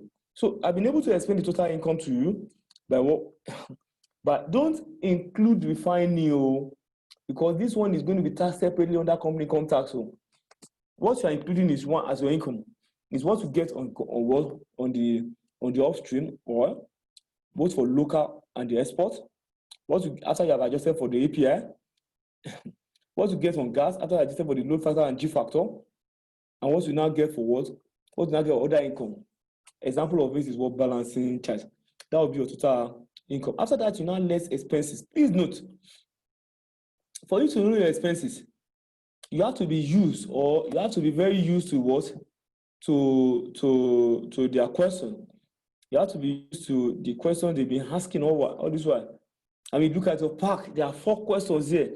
If I were you in the exam, before the exam, I will go back to the past, to their park. I will now go and look at those 4 questions they put in their park. I will now go and list out all the expenses they identify in those 4 questions that they are allowed. They can never give more than that. They can never give expenses that is beyond that expenses they put in all the 4 questions. They scattered it all over those 4 questions. I guess myself, if you identify those 4, you can be up to 20. You now pick up the 20, you memorize them, you know them. So that if you see any of them, you know whether it's alive or disalignable. I hope you understand. But I listed some of them here. But I also talk about some of them. Some of the liable expenditure is one. The bad debt. Please note, is specific bad debt, not general bad debt. It's very important. General provision bad debt. Now the next one, intangible drilling cost, is allowable. Please, because of the work or because of the time, I will not be able to start delving into the meaning of all these expenses. Repairs and renewals, if it is meant for the business. It is not meant for the oga or chairman for his private use. No, it's meant for the business. We take repair and renewal, cost of appraisal of first 2 wells. Now this is very instructive. If they give you the cost of appraisal of 5 wells, let's assume 5 oil wells. Now those 5 oil wells now, you can say it's 10,000. You see, you need to pick 2 out of that 5. That 2 will now be 2 over 5 times that value. That's what you should put as an allowable expense. Don't go and put all the figures there because the figures are meant for 5. I guess we just need the first 2 wells, appraisal cost. I guess, but if the examiner, I've seen a question before that the examiner listed those costs. They said the first well is 10,000, second well is 15,000, third well is 30,000, fourth well is 16,000. You see, you just add the first 2. I get the first 2 in that order. That's the one you put as an allowable expenses. I hope you're getting it. That's cost of appraisal of what? Of first well. Rent, royalty. They will tell you in the question, if you look at your past question, in your pack, they will tell you royalty on the export sales, royalty on the import sales, or the local sales and the export sales. Now, don't forget, in your pack, what they did in your pack was that what they will give you the total royalties for total royalty. They now say 40% of this royalty will be meant for the export sales. Then how much will be meant for the local sales? That will be 60%. If you do not prorate it, you will lose the mark there. Though if you just put the whole figure there, fine, you will still get the answer. But for that particular mark of proration, if you don't prorate, they say 40% is for local, automatically 60% is for the exports. Just go and do the working. 40% of that value, you say, yeah, royalty on what? On local sales, 40% of this, royalty on what? 60% of this, and that's the way you do it. And also, we have a contribution to approved pension scheme. If it is approved pension scheme, how much you was contributed will be allowable. Also, education. I'll come back to the education tax. That's very critical because sometimes sometimes normally give a problem in the exam. I'll come back to it. Interest on what? On money borrowed. This one is also very critical. If the examiner says interest upon, they will say interest on money borrowed from subsidiary company at commercial rate. You allow it because they already put commercial rate there. But if they just say interest on money borrowed from subsidiary and they don't say anything about it, you disallow it. Well, that's a connected party. If they say interest borrowed from a subsidiary company, I just saying at a prevailing market rate, you allow it. Because it's a prevailing market, it's what you can get it, it's assuming you are not connected.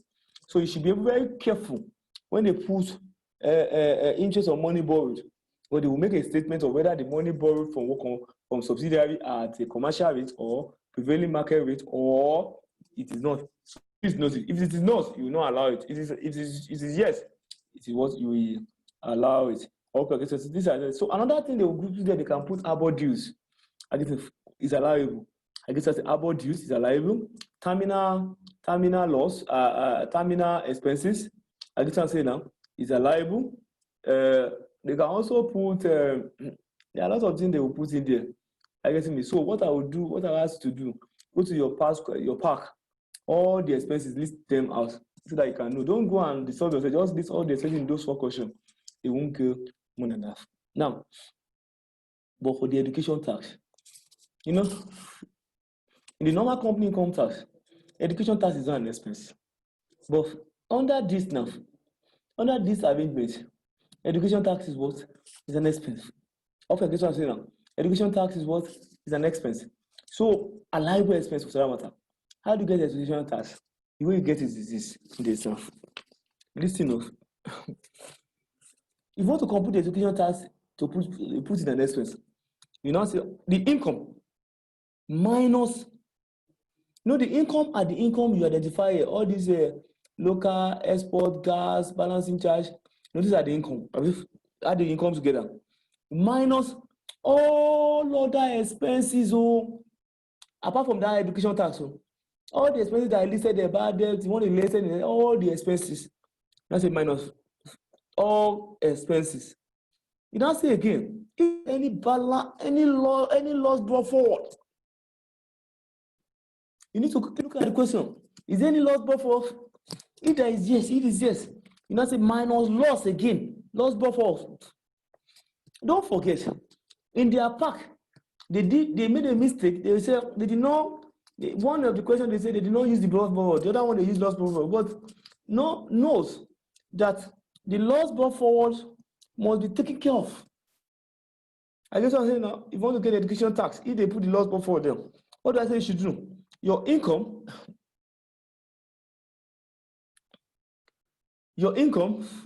now minus all what expenses. Before I started the education tax, minus any loss brought forward, if there's any. If you remove all this one from the income, whatever you get, you now say times 2 over 102.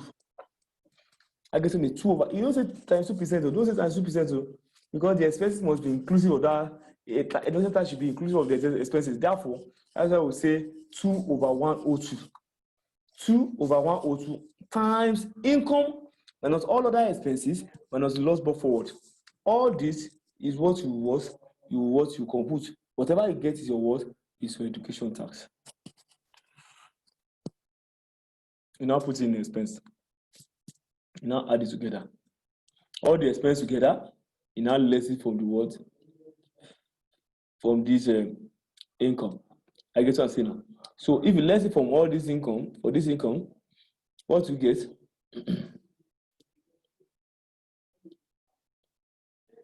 You get the adjusted profit. All the income, less expenses, and that expenses to be inclusive of what? The expenses to be inclusive of what? Will be inclusive of education tax. You now get adjusted. Now adjusted profit now you now say loss brought forward. You know you have used loss to time education tax. That loss again, you now say loss brought forward. You move the loss brought forward. Now adjusted profit, you now get what? Accessible profit. Now, from the accessible profit now, please can you give me 1 minute, my host? Just 1 minute. I'm having a noise in the background. Let me just take care of the noise. 1 minute. I'm not going to go on offline. I just want to tell them something. 1 minute, please.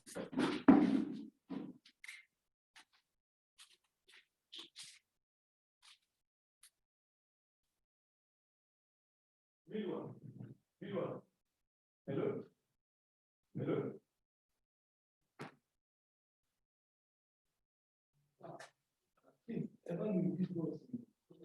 Okay.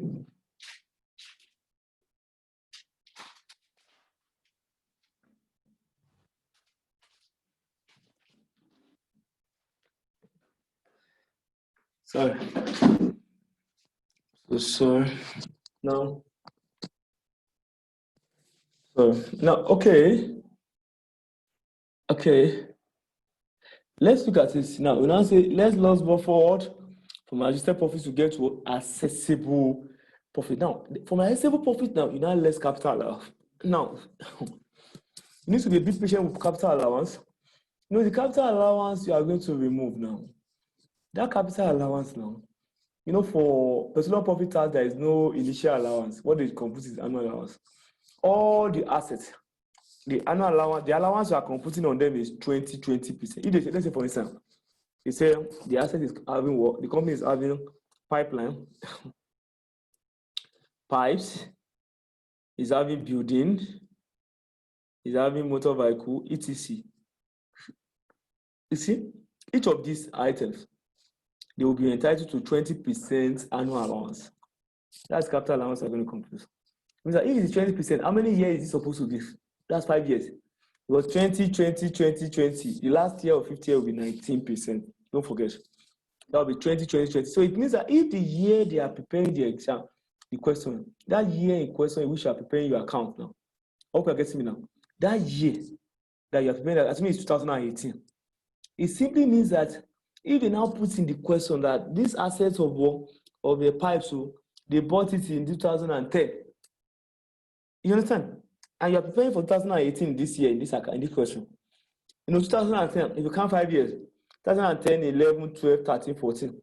That's 5 years, 2014. Means that they must have computed all the capital allowance before this 2018. Okay? Means that asset will not be entitled to any annual allowance. But if the date of purchase of the asset is still within the 5-year range to the year of preparation of that account, then you still compose the annual allowance. And it will be 20%, except that year you are preparing the account coincides with the 5th year of the purchase of the asset. That's when you compute 19%. I guess enough. So you need to monitor the dates of acquisition and the date you are preparing this account. That 2 dates now will not give you a view of whether that asset will be entitled to annual allowance. So if the acquisition of all the assets is still within the 5 years, then you still compute the 20% of all the assets as annual allowance. That's why you see me say 20, I say 20, 19%. Okay.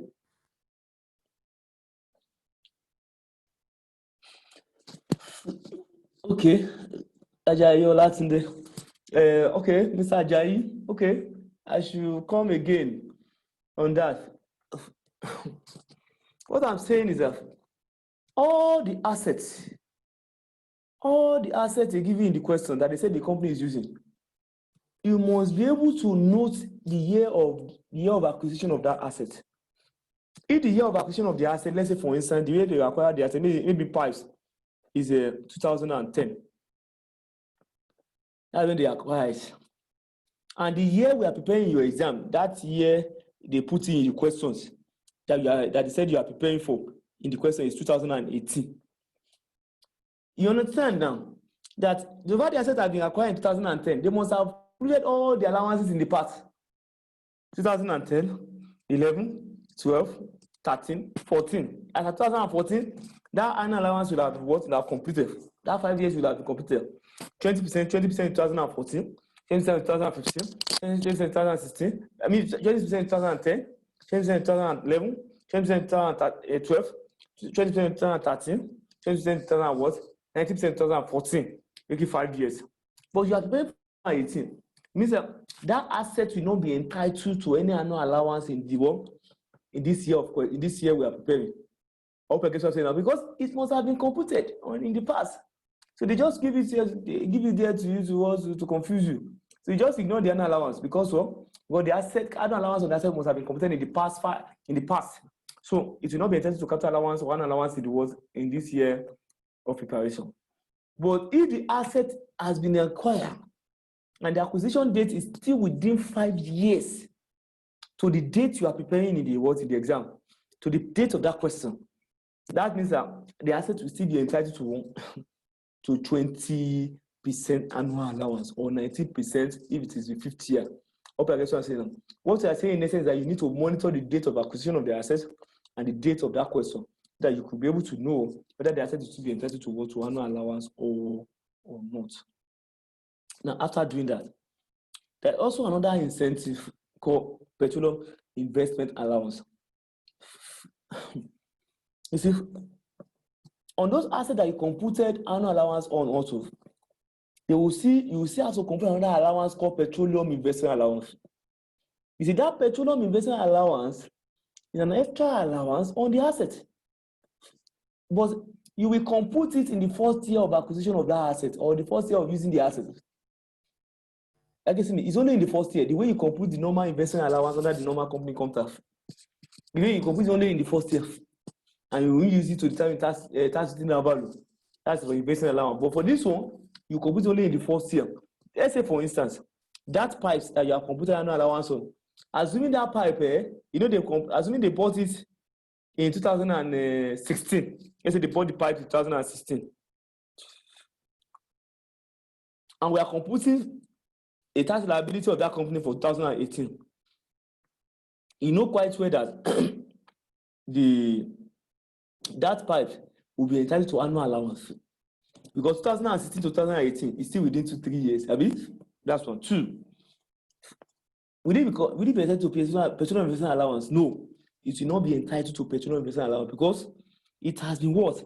It was purchased in the past, not in this year under consideration. Therefore, in that first year, when they purchased in 2016, they must have given it what? That petroleum investment allowance in that year. Therefore, this is the third year after the date of acquisition. Then it means that it will not be entitled to petroleum investment allowance, but it will only be entitled to what? Annual allowance. I hope I get what I'm saying now. But assuming the pipe was purchased, assuming they purchased in this 2018, and we're preparing an account for 2018, that means that pipe were entitled to what? Annual allowance. That's one. Two, it will also be entitled to petroleum investment allowance because the date of acquisition and usage coincides with this year. We are preparing the account. So that presupposes that if the asset is not purchased, was not purchased in this year, then you will not compute what? Petroleum investment allowance. You only compute annual allowance, provided it's still within the 4 or 5 years between the year of acquisition and the year we are preparing the accounts. I hope you are following. Therefore, if you now want to compute how much will now be the petroleum investment allowance percentage on that asset, that's when you now consider whether the question states that the asset is in onshore or offshore. Onshore is what maybe on the surface, on the surface land. I guess in onshore, I mean, it has not entered the water, it's not in depth of the water, it's onshore. I guess if the examiner say onshore, you compute 5% of the cost of the asset as the petroleum investment allowance. But if it is offshore, I guess they will tell you the depth of what of that item in the water.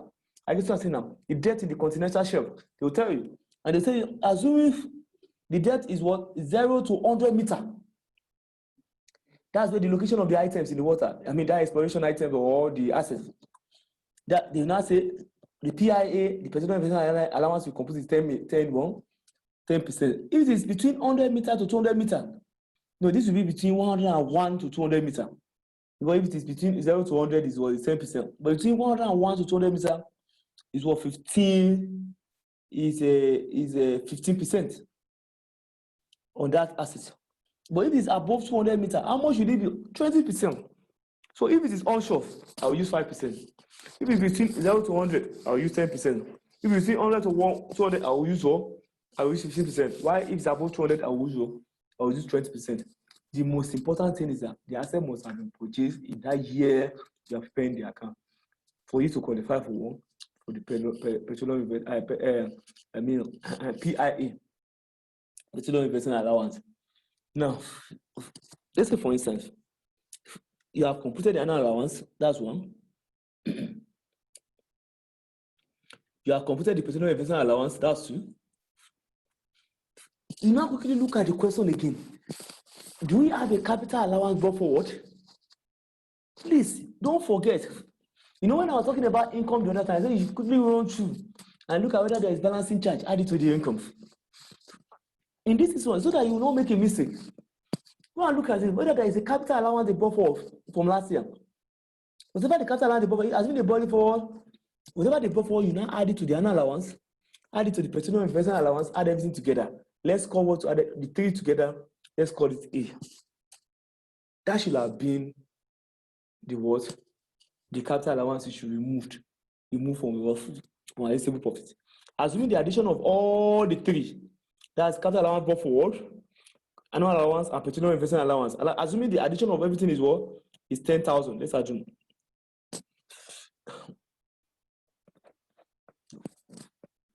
That's what you should have removed. But there is a caveat that the amount you are going to remove must not be more than this B. But the capital allowance proper is this A. But the amount you are going to remove must not be more than this B. Look at this B. It must not be more than 85% of assessable profit. You know, this is assessable profit now. Now go back to it. Now go and compute 85% of it. 85% of assessable profit less what? 170% of what you computed there as PIA. Petroleum investment allowance. So if you compute 170% of petroleum investment allowance and you remove it from what? 85% of assessable profit. Whatever you get, can you see what you get? This is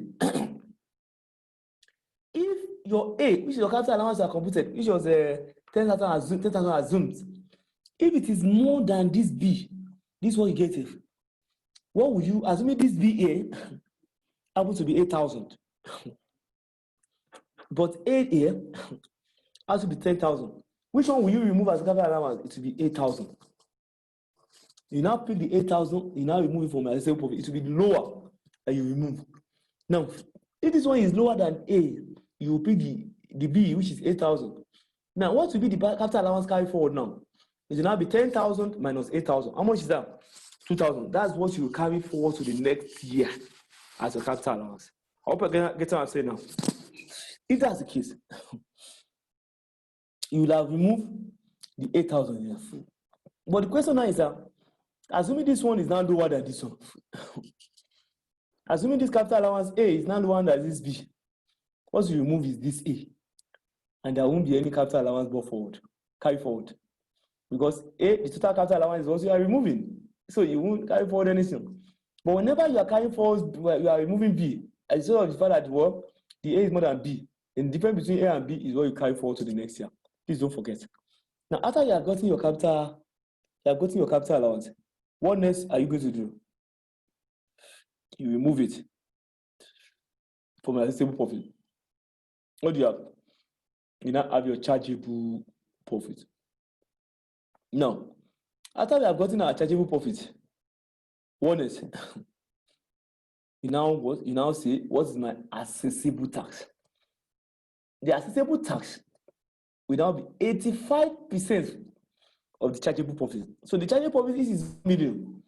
The amount that they are going to pay to government is 85% of 1 million, which is what? 850,000. That's what they say. Accessible tax is what? Is 85% of what? Of chargeable profit. What I can say now? If you get 85%, if the question did not make mention of any arrangements between that company in question with the NNPC, it means that whatever you have as accessible tax will be the same thing as your chargeable tax. You just say accessible tax 850,000, chargeable tax 850,000. But if the question, like your question in your pack, question 4 in your pack, Adelab oil, go and check it. It said Adelab oil. Question 4, your ICANN new pack. It said Adelab oil. The question is on production sharing contracts. This one. So it means the examiner can give you production sharing contract agreements. Now, there are 2 agreements the examiner can give that the company in question is having with NNPC. That agreement can either be joint venture or production sharing contract. Let's start with production sharing contract. Let's say, for instance, they said the company in question is having a production sharing contract agreement with NNPC. That means that the 2 of them are partnership in the exploration process, and they risk solely rest on of the company in question, not the NNPC. But when they explore, they will now divide or apportion what they explore. I get him now. They will now give the NNPC his own notice volume. That's the country. Maybe they are sharing the ratio 60 to 40. The company in question will get 60.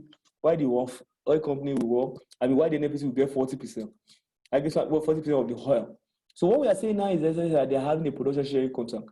If the question stated that, like the way they said it in number 4 of your pack, they said they are having a production sharing contract, there will be a tax offset. Tax offset simply means a discount, a rebate. It means that instead of them to pay this 85% as a stable profit in tax, they will now give them a discount because they have that agreement with NNPC. If they have a profit sharing, production sharing agreement, the discount they are going to give them, which they call a tax offset, is what we call ITC. That's investment tax credit. I get what I'm saying now. Now, investment tax what? Credit. That's what they will give. So if you get that investment tax credit, that's what you remove from this tax to give you what? The balance to give you chargeable tax you pay to what? To government. Look at it. Now, for you to get that ITC investment tax credit because of the production sharing contract they have, you now say the chargeable tax. This chargeable tax, how do you arrive at it? You now say accessible tax. You can see this accessible tax now. Less 50% of chargeable profits. You now go and get the chargeable profit. You know the chargeable profit was there already. You see, this is chargeable profit now. You get 50% of whatever the chargeable profit you get here, you pick it. Now the 50% of that chargeable profit, you now remove it from the accessible profit here. If you remove the 50% of the chargeable profit from the accessible profit, whatever you get now, if whatever you get now is now what will now be what will now be shared between the oil company and the NNPC based on the agreed sharing of the notice volume of the crude oil. Assuming what you now get here after you remove 50% of the chargeable profit from accessible tax, whatever you get here, you now share it. Assuming you get 100,000 and they are sharing based on 60% to 40% oil company and the NNPC. It means that 10,000, 100,000 now, 60% of 100,000 now, which will be 60,000, will now go to the be an amount that the oil company will pay. While the remaining balance of 40% will be what the NNPC will remit to government. Okay, I'm saying now. That 60% now is what this oil company will now pay. And that what you are paying is now what will now be the chargeable tax. That is when they are having a production sharing contract. But if they are having a joint venture, I guess joint venture, if you have a joint venture, they will just tell you the tax offset there is what we call MOU, Memorandum of Understanding. But I told you that if it is production sharing contract, the tax offset there is what investment tax credit, ITC. But if it is joint venture that the NNPC and the oil company is having a joint venture arrangement, that what you are going to remove there is now what you are going to take as your tax offset is the MOU. The examiner will give you what the MOU is. I guess I say that. The examiner will give you what the MOU is. That is the discount they agreed between the two parties. If the MOU is 10 million, 10 million is your tax offset. You just remove it from your accessible tax. The balance is what will be the chargeable tax, and that's what that's what the company will pay tax. So at this point, assuming the examiner did not tell you, most of your questions, the last 10 direct questions you are given in your old syllabus, they did not ask of investment tax credits. I mean the joint venture and production sharing contracts. I guess I'm saying that. But in this your new syllabus, they're likely going to ask it. If they ask for joint venture, they will just give you what the joint venture value is. You move it from accessible tax, you get the chargeable tax. If you ask for production sharing contracts, just go and less 50% of the chargeable profit from your accessible tax. The balance you share it between the two parties, and the one that relates to the oil company is the one that will pay in tax. It should be their chargeable tax. That's the explanation. I guess I'm saying for this, for PPT, apart from all the adjustments. So if you look at it very well, if you look at their question, they now say illustration. Olu Oil Limited. This happens to be a past question. Look at what they put it. They said, Olu Oil Limited has been in the oil prospecting business in one of the major oil fields in the Niger Delta region of Nigeria since 2009. Now, the company has provided the following operational results for the year ended 31st December 2015. So, we are preparing an account for 2015 operational year in 2015. That's one type of crude oil and sales statistics. Look at the type of crude oil and sales statistics. Burning light. How many barrels of light is it? How many barrels of oil? 35,000 barrels. Exported as well. 39-degree API. That's the gravity of the oil. I guess what I'm saying now. They will tell you that burning light, the gravity of oil is 99 degrees.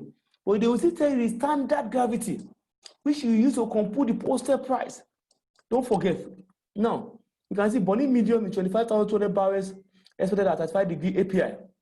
Focado is 36. This API is just telling you that they are telling you that you need to compute the posted price, which is a reliable price that you can use in exporting from the shores of your country. Focado, this is now 300 barrels at what? 32-degree API. You now say price per barrel. How much is price per barrel? Can you now see now? You see, these are the standard API. What's the standard API? 35, 35, 35. If you look at Bonilla, the gravity of Bonilla is 39 degrees, which is more than 35 degrees. But how many? 4 degrees.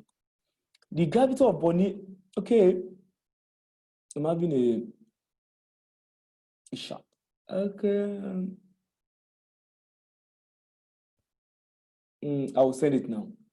And sorry, I thought I would be doing double taxation. I didn't know my colleague have done it.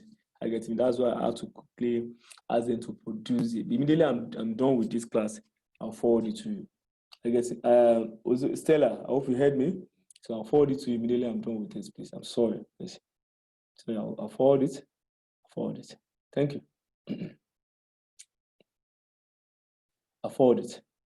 Now, if you look at it, I'm not going to solve it now. I'm just reading it, please. I'm not going to solve it. I'm not going to solve it. Let's just appreciate it. Okay. Okay, you're welcome. Now look at it. They said, look at it. There's a price per barrel.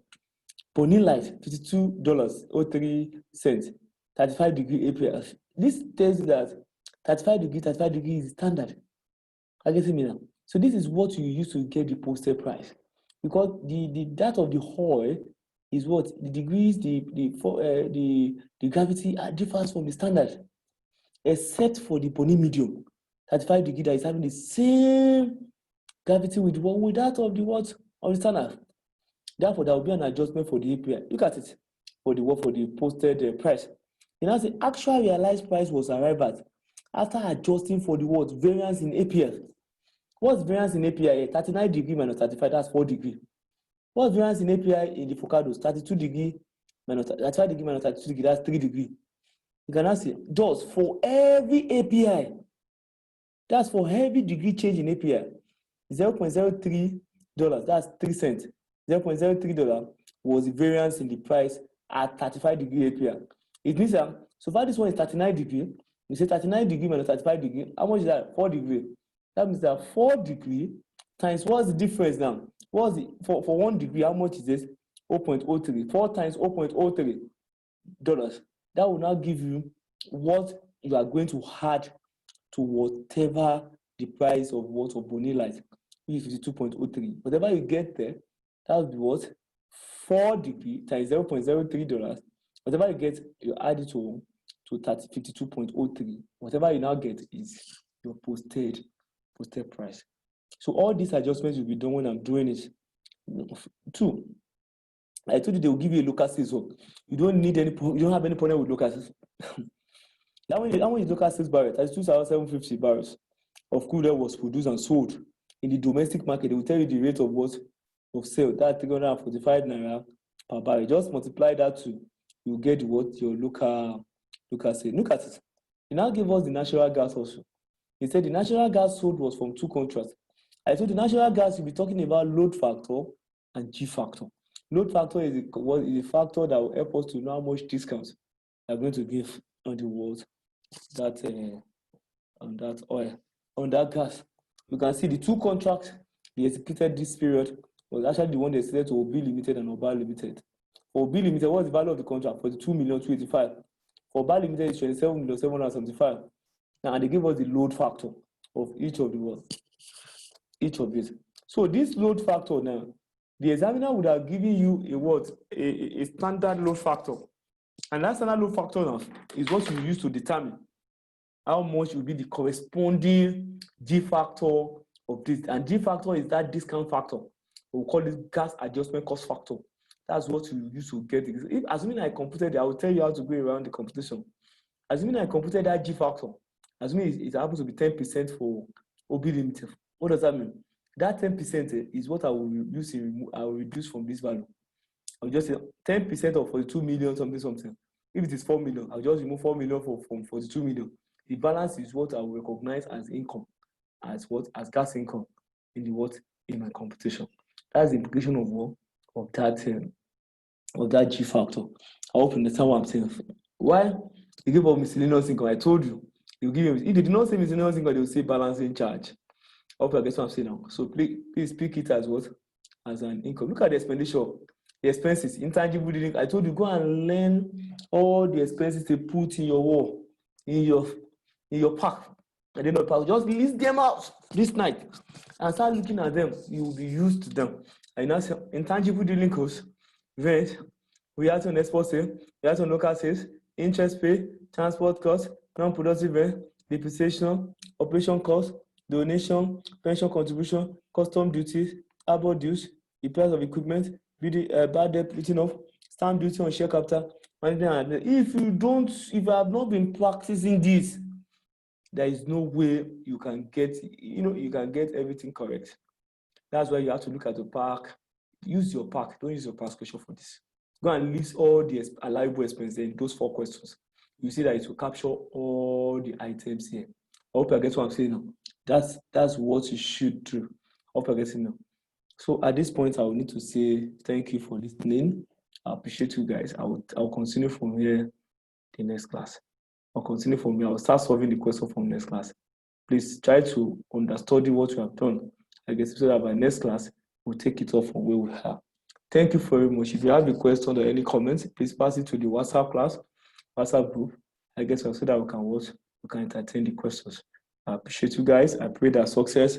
Okay, Gogo Matthias. Oh, you're welcome. Thank you. Thank you, Gogo. So pass it to the word thank you. Rashid Bakari. Thank you, sir. Thank you. I appreciate you. I appreciate you guys. So I pray by God's will that these advantages will not be repeated. You are going to pass this exam by God's grace. It's going to turn, and by God's grace, FCA will be in the record that they are part of the success story. I wish you all the best. Oh, Google matters. Okay, Rashid Bakari. Amen. So have a nice time. My host, thank you so much. I appreciate it. Have a nice time. Oh, thank you. Thank you, Ajayi Olatunde. Thank you. I appreciate you guys. Have a nice time. Thank you. My host, thank you, sir. Thank you, sir. You can talk to me via the WhatsApp. Thank you. Talk to me via the WhatsApp if you want to. I appreciate you guys. Thank you. I have to stop the class now. Thank you, sir. You can stop the class, sir.